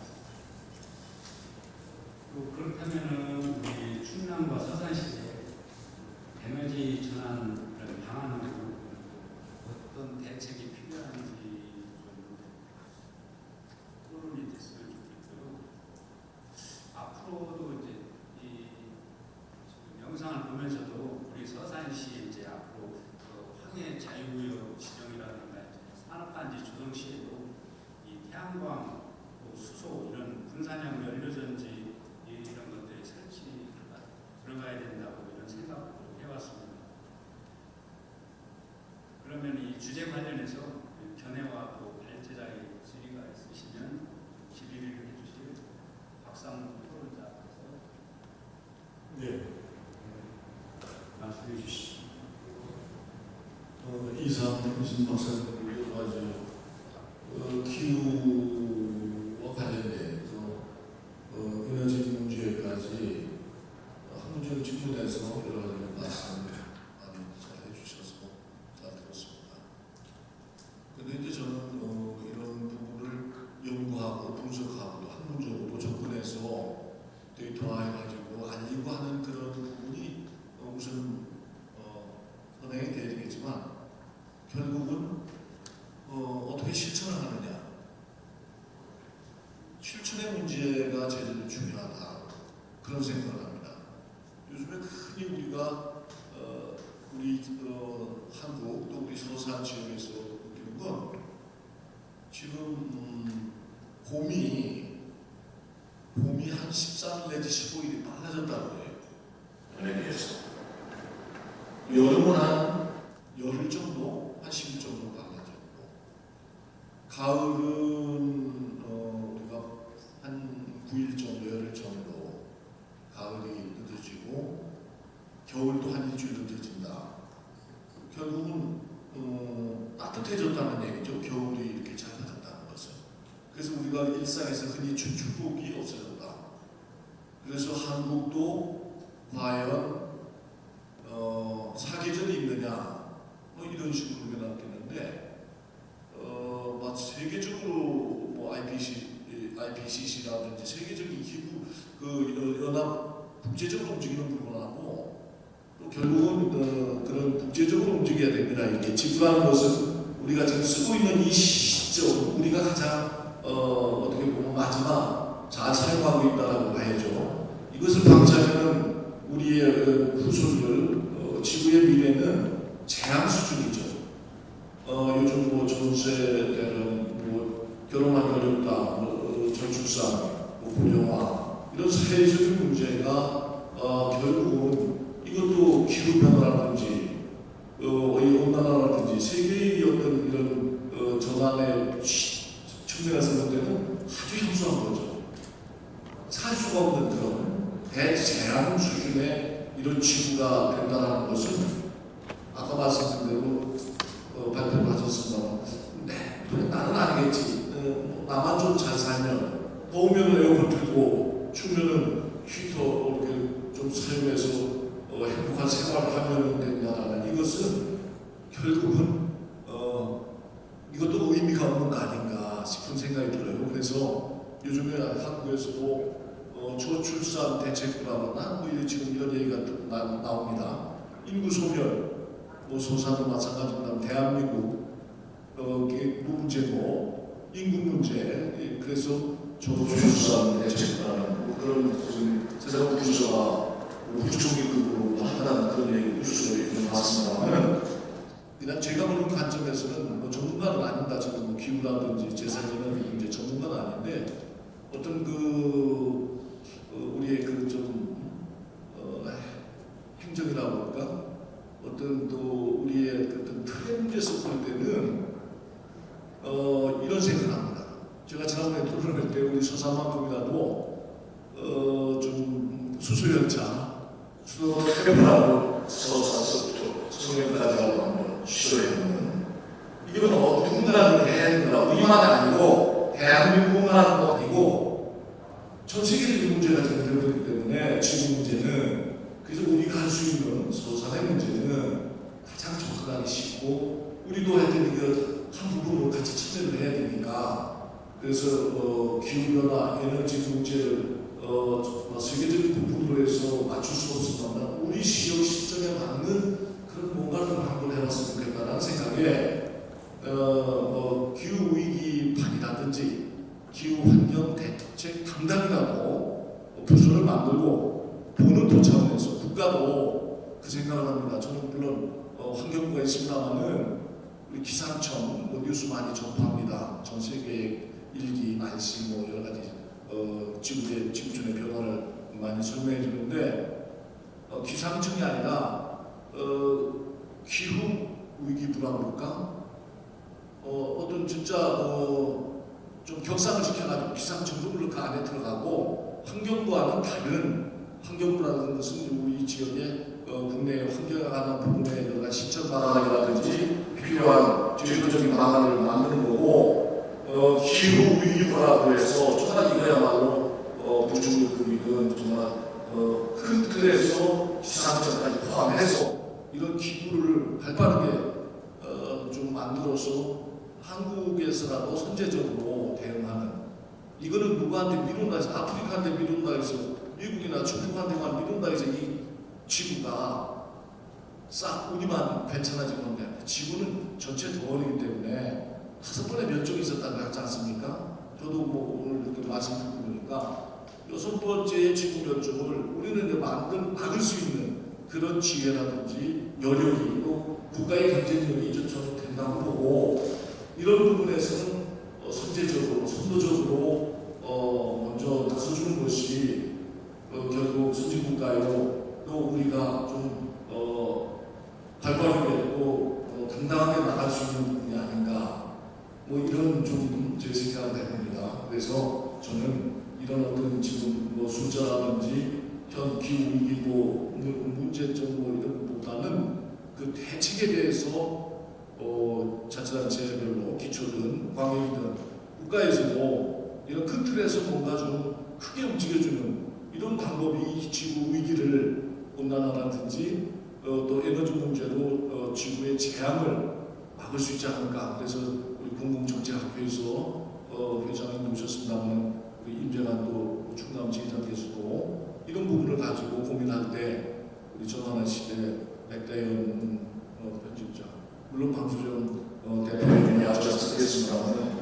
이것을 선생님들도 우리 나라회장님 그룹으로 여러분들이 이렇게 우리 서산에서 이런 부분을 지켜보고 고민하고 한다는 것이 상당한 의미가 있다. 이런 부분에서 우선 제 소견을 말씀드립니다. 이상입니다.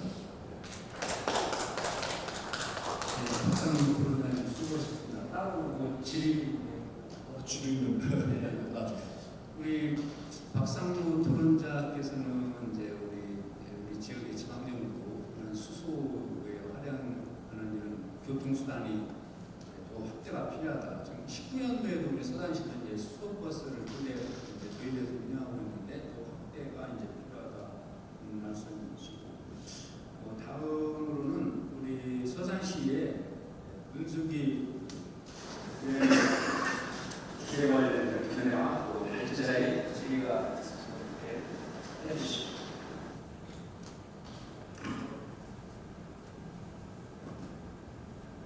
네, 서산시의 은수기입니다.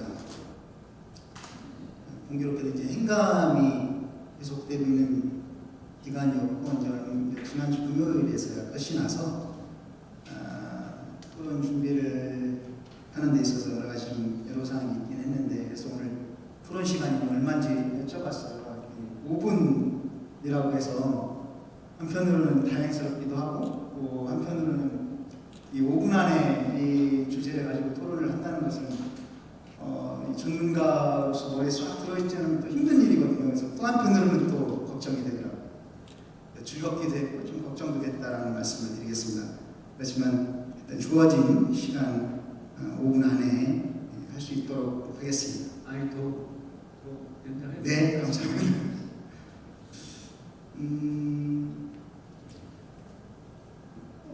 제가 이제 지난 선거를 통해서 그때 의회에 들어왔는데요. 선거 기간 중에 제 공약으로 삼았던 게 환경, 교육, 문화, 청년 그런 네다섯 가지 분야에 대해서 부대의회 의원 생활을 하는 동안 중점적으로 일을 해보겠다라는 공약 말씀을 드렸었어요.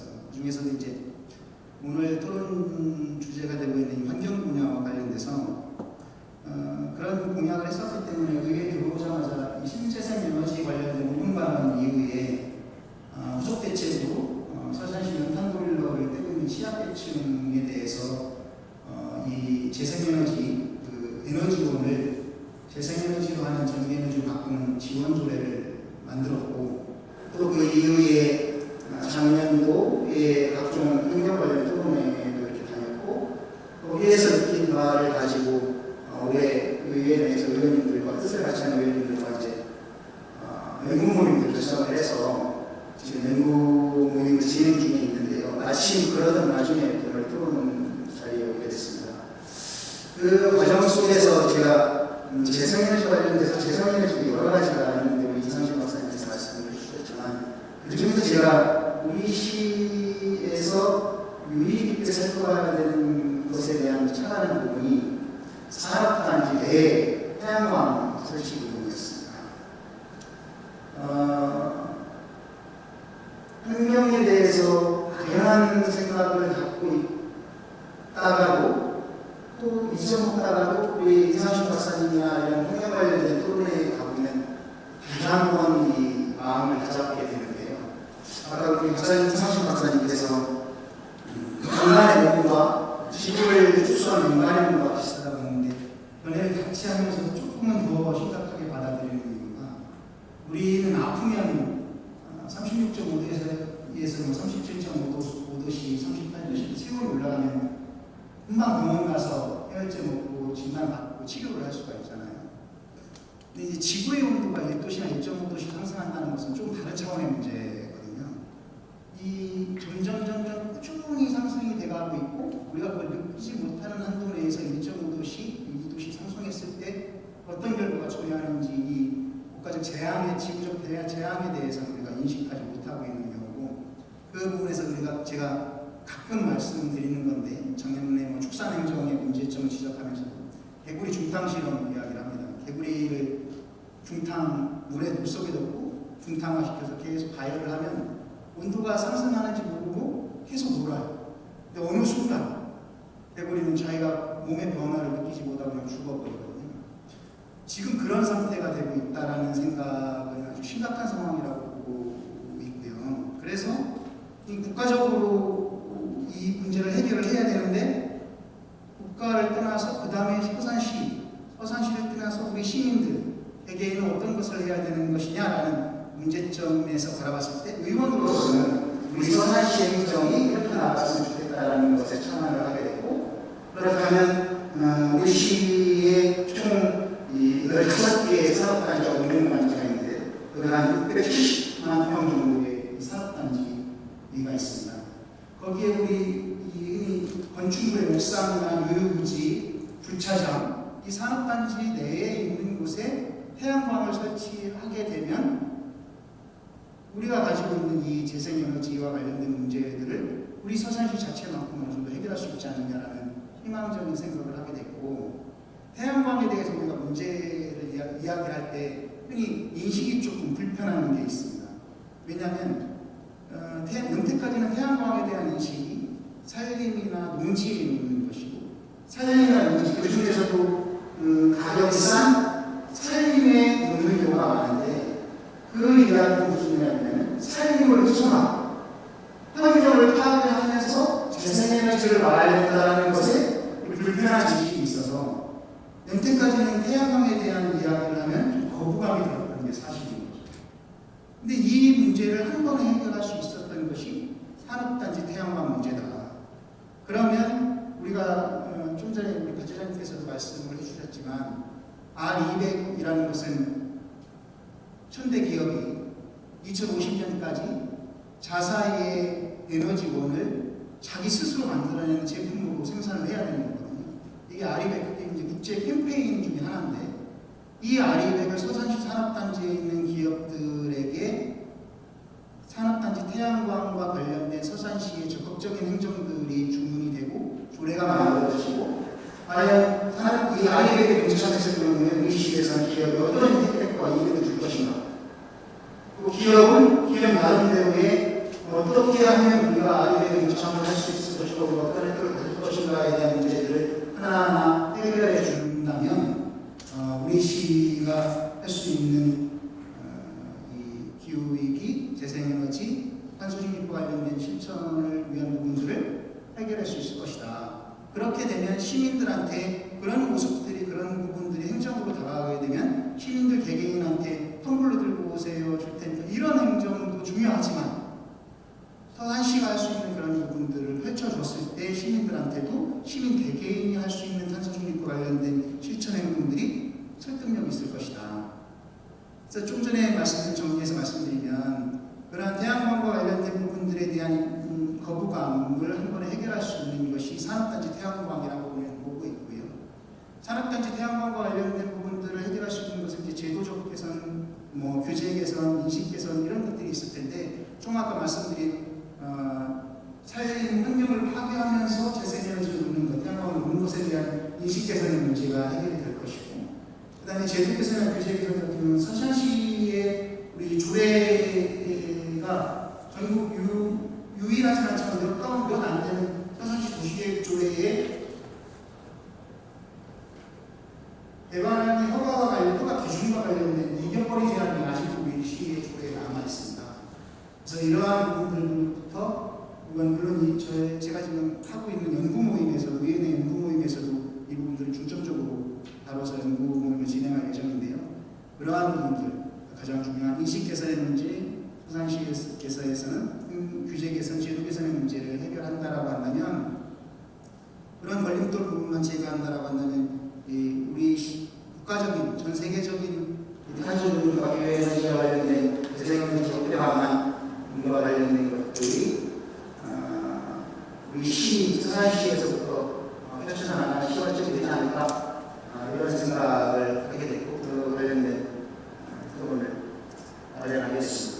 이상입니다. 아니 괜찮습니다.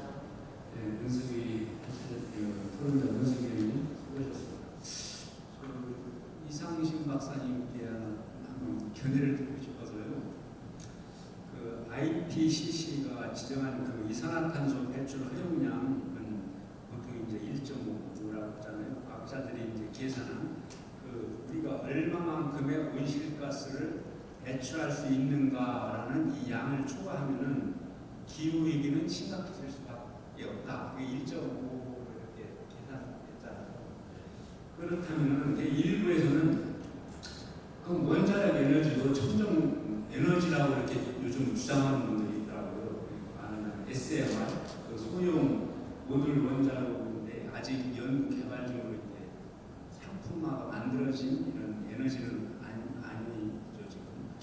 근데 지금 그 사용 후 또 이런 것들은 사용 후 폐기물이라는 이런 친환경적이지 않은 이런 물질도 나오긴 하지만도 화석 연료보다는 또 탄소를 적게 배출한다는 측면에서 이렇게 청정 에너지라고 하시는 분들이 있는데 우리 이상재 사장님께서는 어떻게 보시나요? 네, 이게 이제 제 개인적인 말씀드리면 저도 이제 그 지역 정책을 지원하는 기관이 있습니다만 학자로서 연구자로서 이렇게 말씀을 드리면 그냥 이것만 보시면 제가 아까 설명 중에는 그 원자력 같은 경우는 미래의 사회적 비용 말씀을 드렸는데 그건 그냥 쉽게 생각해보면 그럴 것이다라고 알고 할 수 있는 내용인데요. 제가 그 아까 발표 자료 중에 에너지의 분류라고 해서 재생 가능한 에너지, 재생 불가능한 에너지가 분류가 있지 않습니까? 화석연료와 그 핵연료봉에 들어가는 것처럼 우리가 우라늄으로 얘기하는 게 뭔가요? 광물이거든요. 그렇지 않습니까? 광물은 확실히 재생 불가능한 에너지입니다. 그건 뭐 변하지 않는 사실인데 여기에 대해서는 어느 정도 잘 얘기를 하진 않죠. 왜냐하면 제가 아까 그 그림으로 보여드렸던 재생 불가능한 에너지의 대표적인 화석연료와 광물이라고 있고 이건 저희 교과서에 있어요. 그게 광물의 하나의 자원이죠. 자원 중에 하나가 우라늄이기 때문에 그것만 생각해 보시면 다른 설명은 필요가 없을 것 같아요. 하지만 뭐 이런 이제 논거들이랑 얘기를 했을 때 또 그게 좀 전에 우리 지회장님께서 말씀하신 것처럼 이제 그 이산화탄소 발생과 관련된 내용들을 얘기하거든요. 그렇게 되면 또 광물이지만 재생 가능한 에너지처럼 이렇게 포장이 되기도 합니다. 결론은 순수한 이런 재생 에너지는 아니고 우리 또 다른 쪽으로 박상문 토론자.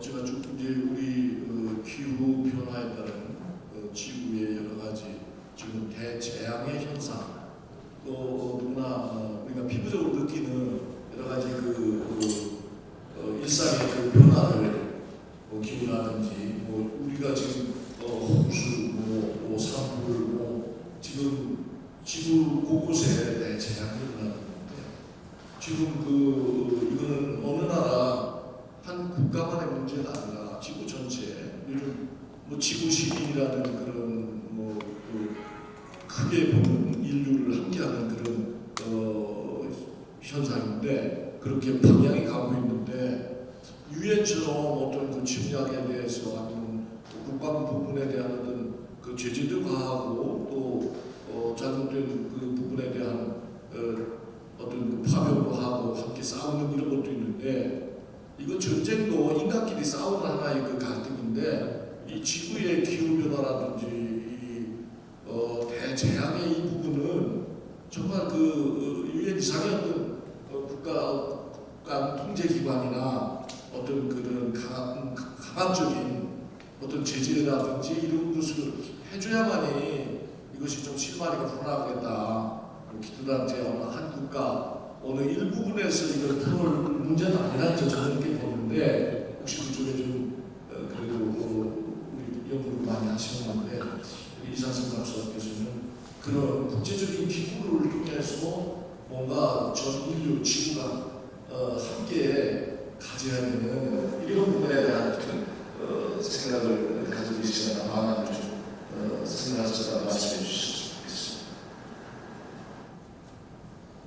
네, 말씀하신 것처럼 국제 사실 제가 그 설명하는 중에 기후변화 적응 쪽이 지자체에서 좀 더 관심을 가져야 될 것으로 보인다라는 얘기를 말씀을 드렸는데 그렇다고 해서 기후변화 완화가 중요하지 않다는 얘기는 아닙니다. 기후변화 완화, 탄소 중립, 온실가스 줄이는 거는 국제 협약이 더 중요합니다. 국제적으로 왜냐하면 우리 대기를 공유하고 있기 때문에 그래서 이제 IPCC를 중심으로 해서 당사국 총회라는 걸 열고 그 당사국 총회에서 결정된 내용을 따르자인데 사실 잘 아시다시피 국제법도 마찬가지고 국제적인 어떤 그 협약이나 이런 것들이 사실 지키지 않는다고 해서 처벌을 하거나 그러지 못하잖아요.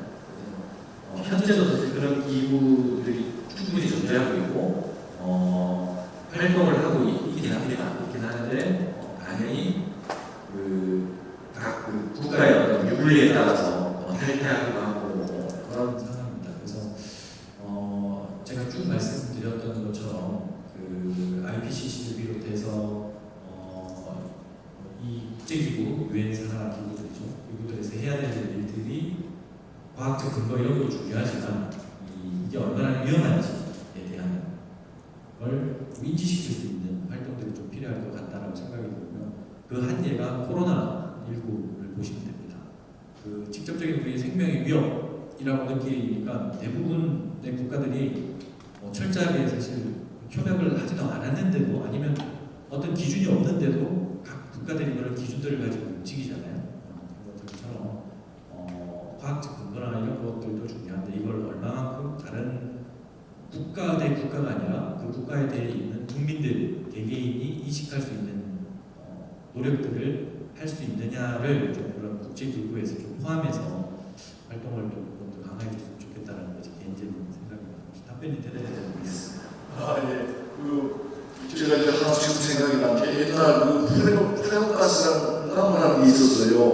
그 신뭐 개발품 해가지고 냉장고, 선박, 뭐 자동차 이런 게 보이다가 그것이 오존층을 파괴한다. 가스 CFC인가 그것이 그래가지고 어쨌든 그것을 금지하는 뭐 몬트리올 협약인가 조약에 의해서 1987년도가 어디 했던 것 같은데 그 이후로 이 프레오가스를 사용을 안 하게 됐어요. 그런 것처럼 이게 국제 간의 어떤 그런 이게 뭐 백혈병, 피부병이나 아주 이제 치명타라고 오존층이 파괴되면서 인간에게 아주 큰 피해를 준다고 해서 그것이 사용이 준비되었던 것처럼 이것이 어쨌든 실천의 의지이기 때문에 이제 국제적인 것까지 여기서 다 말씀드리거나 좌지우지할 수는 없습니다만은 우리 기초자치단체 우리 소상대에서만큼이라도 어쨌든 실천 방안은 아이들 같은 경우 기업이 물론 돈도 있고 뭐 이익도 나기는 기업이 약자셔야 되겠지만 요즘 학교 같은 경우에서 많은 교육이 되고 있어요. 그래서 많이 이제 그 분리 수업 우주물 뭐 수업 분리도 하고 뭐 무슨 그 환경에 따른 어떤 폐기물도 수출하고 하는데 어쨌든 세계적인 것을 안에 좀 그랬지만 우리 소상시만큼이라도 이 기후 영화라든지 에너지 문제 특히 뭐 지금 산업단지 쪽에 많은 그런 그 폐기물 처리로 인해서 많은 그 어려움도 있고 있어서 좀 요즘에도 이런저런 얘기가 나오는 것 같은데 결국 그거는 제가 며칠 전에 TV에서 의견을 보다 보니까 산업단지 폐기물 처리가 결국은 많은 이익을 남기고 업자에게는 큰 특혜가 되는데 결국 보니까 대부분이 다 중간에 부도를 내고 잠적하면서 아마 그 폐출법인지 그 환경법에 보면 산업 폐기물 처리 이후에 30년을 또 거기서 관리를 하게 돼 있더라고요. 근데 어느 업자가 자기 폐기물 처리, 산업 폐기물 처리 끝나고 30년을 이미 죽을 수도 있고 자식이 할 수 있는 안으로 넘어갈 수 있는데 이후 30년을 관리할 수 있느냐 하는 부분에서 가까운 우리 지구 산단 문제가 좀 생각이 나서 그랬는데 우리 소상만큼이라도 지자체에서 할 수 있는 홍보라든지 또 주민들 교육이라든지 정말 이 지구의 기후 변화에 따른 재앙에 대해서 또 이런 우리가 살면서 쉽게 할 수 있는 이런 부분에 대해서 좀 더 접근하는데 어디 있을까요? 혹시 아시면 좀 말씀해 주시고 고맙겠습니다. 네, 저도 특별하게 이런 사례 생각이 안 나는 것 같고요. 모든 걸 잘 짚어주신 것 같아요. 지금 지혜인 지자체나 뭐 국제사회든 어쨌든 제가 제일 처음 화두를 던진 것들이 우리가 인지하지 못하게 막는 게 뭐냐라고 말씀드린 부분인데요. 그걸 인지를 해야 뭔가 행동을 하거든요. 대부분 지자체에서 우수 사례들을 공유를 하고 있고, 그래서 특별히 제가 생각나는 건 지금 자체는 좀 어려운데 이런 말이 그 생각이 납니다. 들은 거는 다 잊어먹고 말한 건 반을 기억하고 행동한 건 전부를 기억할 수 있다는 말이 있는 것처럼 우리가 계속 교육이나 이런 것들이 알려주고 앉아서 듣는 이것들 위주인데 그 관련된 홍보나 뭐 교육 정책들도 체험이나 직접 뭔가 이렇게 느낄 수 있는 그런 것들로 좀 정책을 좀 바꿔보면 어떨까라는 생각을 좀 하게 됩니다. 예, 예, 박성문 토론자에 대한 그렇습니다. 그리고 또 이 자리에 아까 전남 지회장이신 그 이동기 지회장님을 소개해드렸지만은 또 우리 그 한국 공공정책평가협회 용희시 지회장이신 경남 이공대 조대석 교수님은 아까 실수로 빠뜨리신 것 같아요. 그러면은 우리 또 이렇게 함께 해주신 우리 방청객께서 혹시 궁금한 점이 있으시면은 이렇게 한번 질의 좀 해주실 분 있으면 해주세요.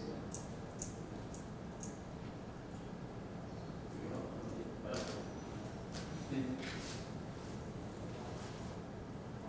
직접 회장님께서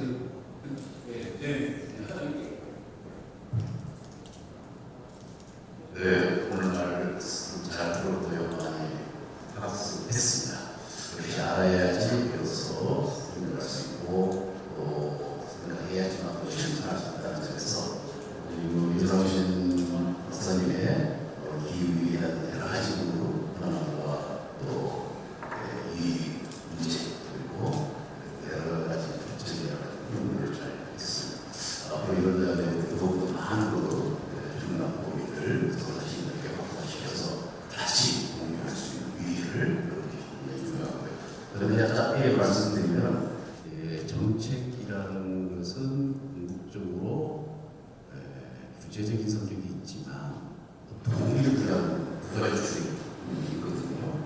그래서 바로 기후위기에 대해서 각국의 업체든 또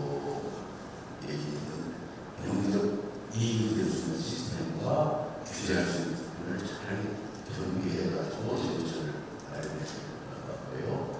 그리고 세계적으로 ESG 시스템에 의해서 환경에 침해되는 위협도 상당히 수축해 보이고 있어요. 물론 세계적인 흐름이 있었습니다.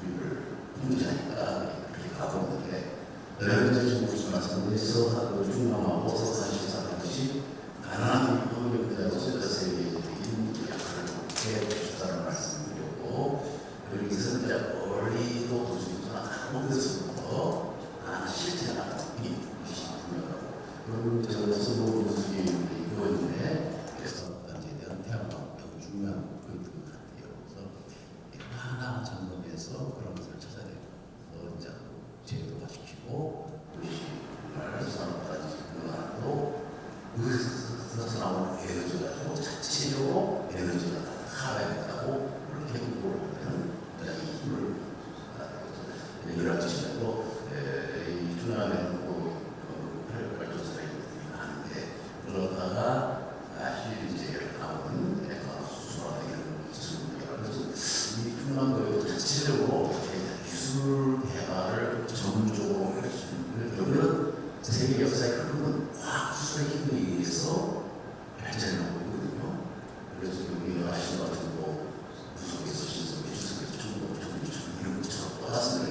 그래서 이 기후 문제도 하면 과학 수술의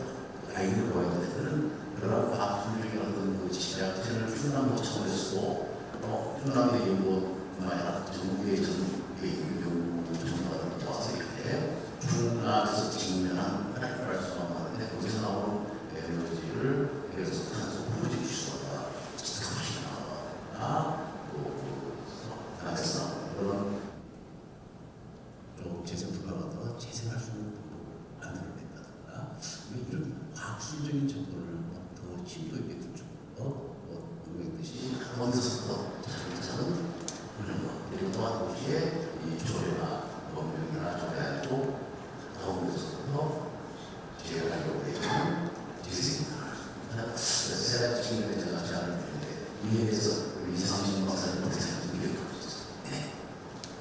예, 고맙습니다. 이상진 박사님 제안에 대해서 네, 오랜 경험 바탕으로 말씀을 해주신 것 같고요.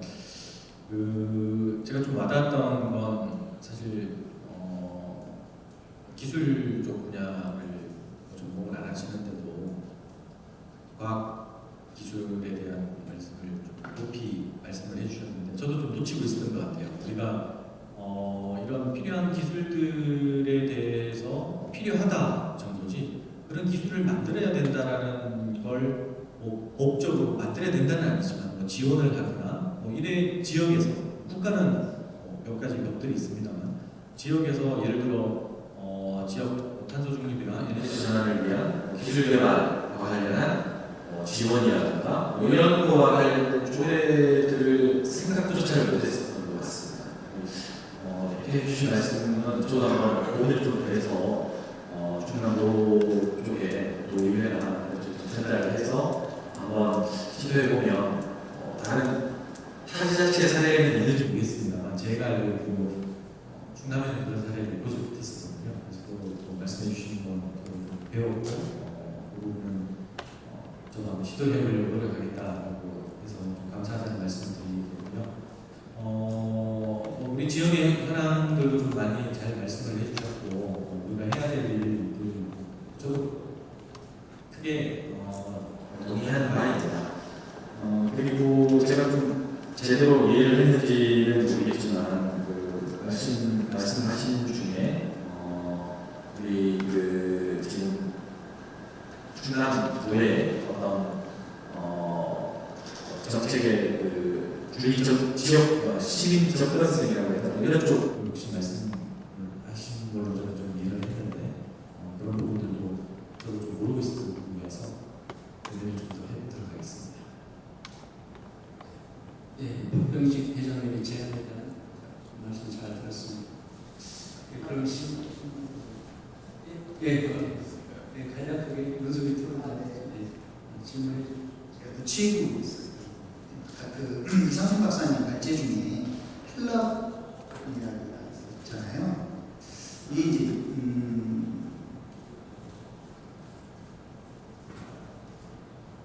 축사환경 관련된 환경오염 관련된 것들을 제가 환경오염 대책 특별위원회를 하면서 공부를 하면서 알게 됐는데 이 축산농가의 축산 분유 그게 이제 용어가 지금 제가 정확히 기억이 안 나는데 두 가지 합성된 용어로 산소 없는 공기 없는 상태 진공 상태로 고온으로 하게 되면 그게 연료로 비료나 천연 연료로 사용을 할 수 있게끔 압축이 되고 탄소 형태 없이 공기가 들어가지 않는 진공 상태로 고온으로 그 축산 분유를 태우게 되면 그런 형태의 이 환경오염 물질이 나오지 않는 형태의 이 고연료가 있더라고요. 또 그걸 가지고 다시 비료로 사용할 수도 있고. 근데 이제 그게 우리나라에서도 네덜란드인가에 그 시설이 돼 있고 그게 이제 엄청난 시설이라고 해서 우리나라에서도 가서 견학을 한 적도 있고 우리 지자체에서도 그걸 한 적이 있었는데 제가 환경문제책 특별위원회를 하면서 그거를 작년도 시정질문에 이야기를 했던 적이 있어요. 혹시 목사님께서 그런 관련된 것들 혹시 알고 계시는 게 있는지 이게 지금 전국 지자체의 문제가 되고 있는 거거든요. 축산군으로 인한 이 환경오염은 이제 더 이상 해양 투기가 금지되어 있기 때문에 어딘가에는 그걸 버려야 되거든요. 그런 부분들에 대한 약간 펠런 말씀하셨을 때 이게 잠깐 생각이 나서 지금 하나는 2020년도에 우리 그 아리백 관련돼서 SK 계열사 8곳 정도가 아리백에 이제 동참을 했고 그 이후에 2022년도에 LG전자 솔루션 정도가 이제 아리백에 동참을 하기 시작했는데 이 부분은 아까 제가 토론에서 말씀드렸지만 기업이 아리백에 동참을 해서 ESG 경영 차원의 이런 것도 홍보를 할 수가 있을 뿐더러 지자체에서 유인책 말고 국가적으로 참여를 독려할 수 있게끔 하는 정책이 혹시 있는지 혹시 알고 계신 분 있는지 우리 충남도도 작년에 올 초인가요? 충남 그 혁신특별도시 탄소경제 특별도 탄소 중립경제 특별도 뭐 이런 것들을 선언을 하기도 했는데 기업체 아리백 동참은 국가적으로 이야기가 돼줘야 될 것 같다라는 생각이 들어서 혹시 알고 계신 게 있으면 말씀해 주시면 감사하겠습니다. 네, 제가 분야가 좀 상이해서 전체적으로 말씀은 없고요. 그 축산백물 관련해서 이제 축산백물이 중요한 이유가 그 온실가스 발생하기 때문에 같이 봅니다. 그래서 제가 들은 바를 좀 말씀드리면 결국엔 축산백물에 어떤 게 들어있죠? 라고 보면 질소가 있죠. 질소는 뭐 여러 가지 형태의 에너지가 될 수 있을 거고요. 아마 어떤 기술인지는 모르겠지만 결국엔 이 폐기물이라는 건 슬러지 형태의 것들을 이제 물기를 다 짜면 결국 태울 수 있는 게 되거든요.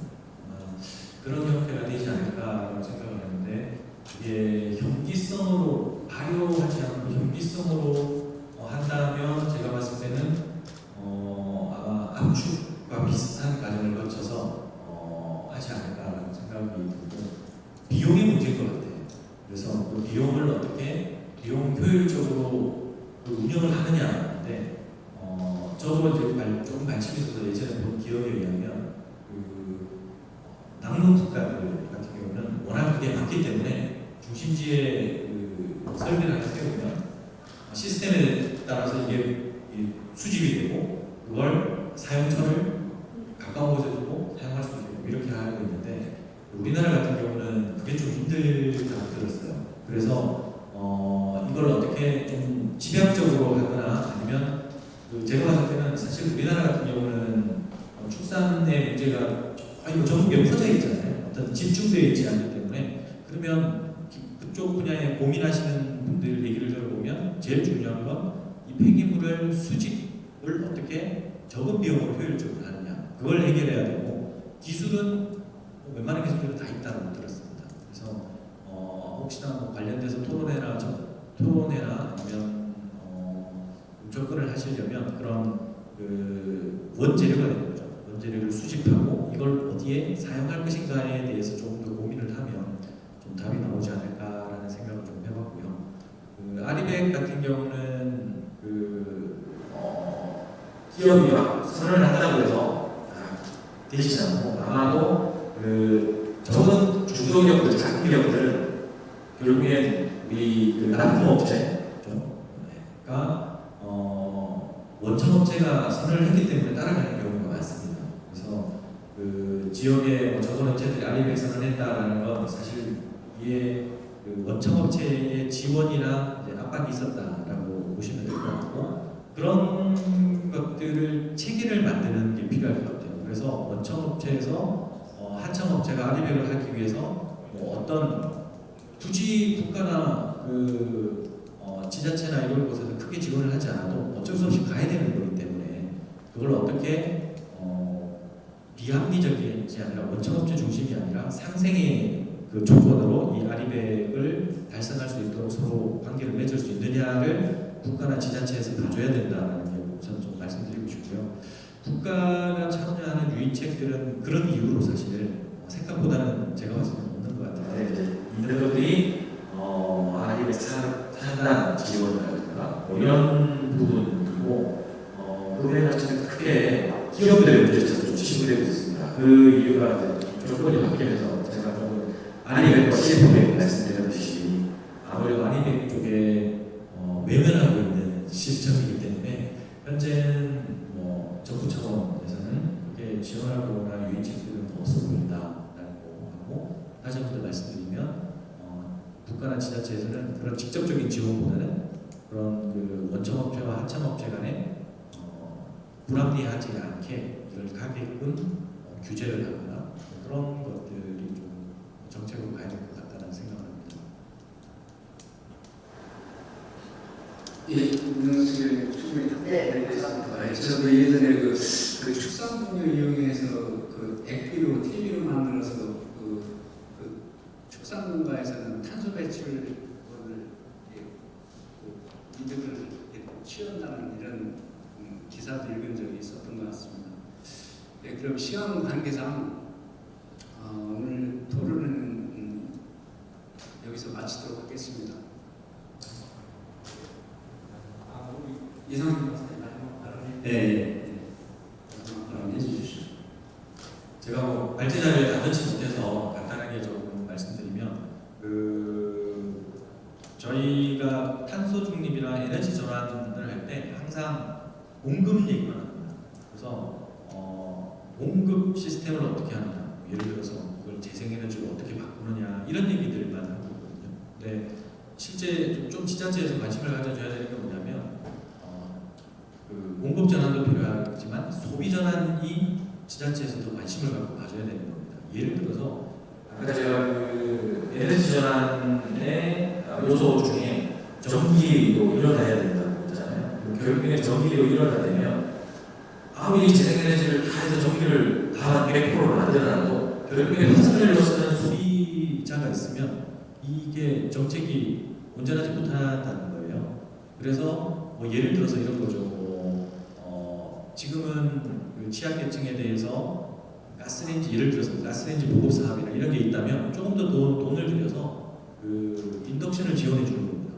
그렇게 되면 미리 소비 전환을 만들어 놓는 거죠. 그래서 공급 전환과 소비 전환이 같이 가야 된다는 거고, 그런 소비 전환을 만들어 놓으면 우리 소비 전환 하라고 해서 뭐 예를 들어 전기차 먼저 사고 했는데 뭐 혜택이 적네라고 하지만 그 소비 전환에 미리 동참하고 가는 분들이 뭘 얘기하냐면 이제는 반대로 전기 공급을 싸게 해주세요. 전기 공급을 그 재생에너지로 해주세요. 이런 이제 목소리를 낸다는 거예요. 그 소비 전환 그룹들이. 그래서 국가도 물론 그렇게 같이 가야겠지만 특히 지자체에서는 국가 정책을 그대로 이어가야 하는 공급 정책 물론 하겠지만 소비와 관련된 정책들을 좀 더 관심을 가지고 해야 하는 게 필요하지 않나 하는 생각이 들어서 마지막으로 좀 제안을 드렸습니다. 예, 이상민 발전자님 오셨습니다. 그러면 시간 관계상 오늘 토론회 이것으로 마무리하고요.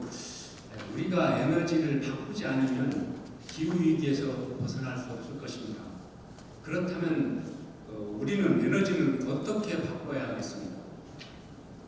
간단하지 않겠습니까? 온실가스, 즉 탄소를 배출하지 않는 에너지를 사용하면 되지 않겠습니까? 가장 대표적인 것이 태양광이나 풍력 에너지, 재생 에너지와 이 수소 자원을 활용하는 것입니다. 에너지를 바꾼다는 이면에는 우리의 사고방식과 생활 습관을 바꿔야 된다고 생각합니다. 가정에서 분리수거를 제어하는 또 자전거를 이용한다든가 또 조기할 수 있는 이런 인프라 춤을 위한 이런 대책들도 반드시 뒤따라야 합니다. 또 우리 지금 환경운동가이시고 또 우리 자전거로 그냥 생활하시는 우리 길준영 교장 선생님들이 또 이 자리에 또 함께해 주셨습니다. 우리 서산태 환경운동연합의 이희출 사무국장님 이렇게 그래서 오늘 우리 전문가들 몇 분 계시고 우리 또 중앙에 또 우리 지혜에서 우리 공공정책평가 회장님들 함께해 주셔서 고맙습니다. 또 우리 그 발제자님을 비롯한 두 분의 토론자님 고생 많이 하셨고요. 오늘 수고들 많이 하셨습니다. 네, 늘 가정의 건강과 행복에 함께 하시기를 기원드립니다. 고맙습니다.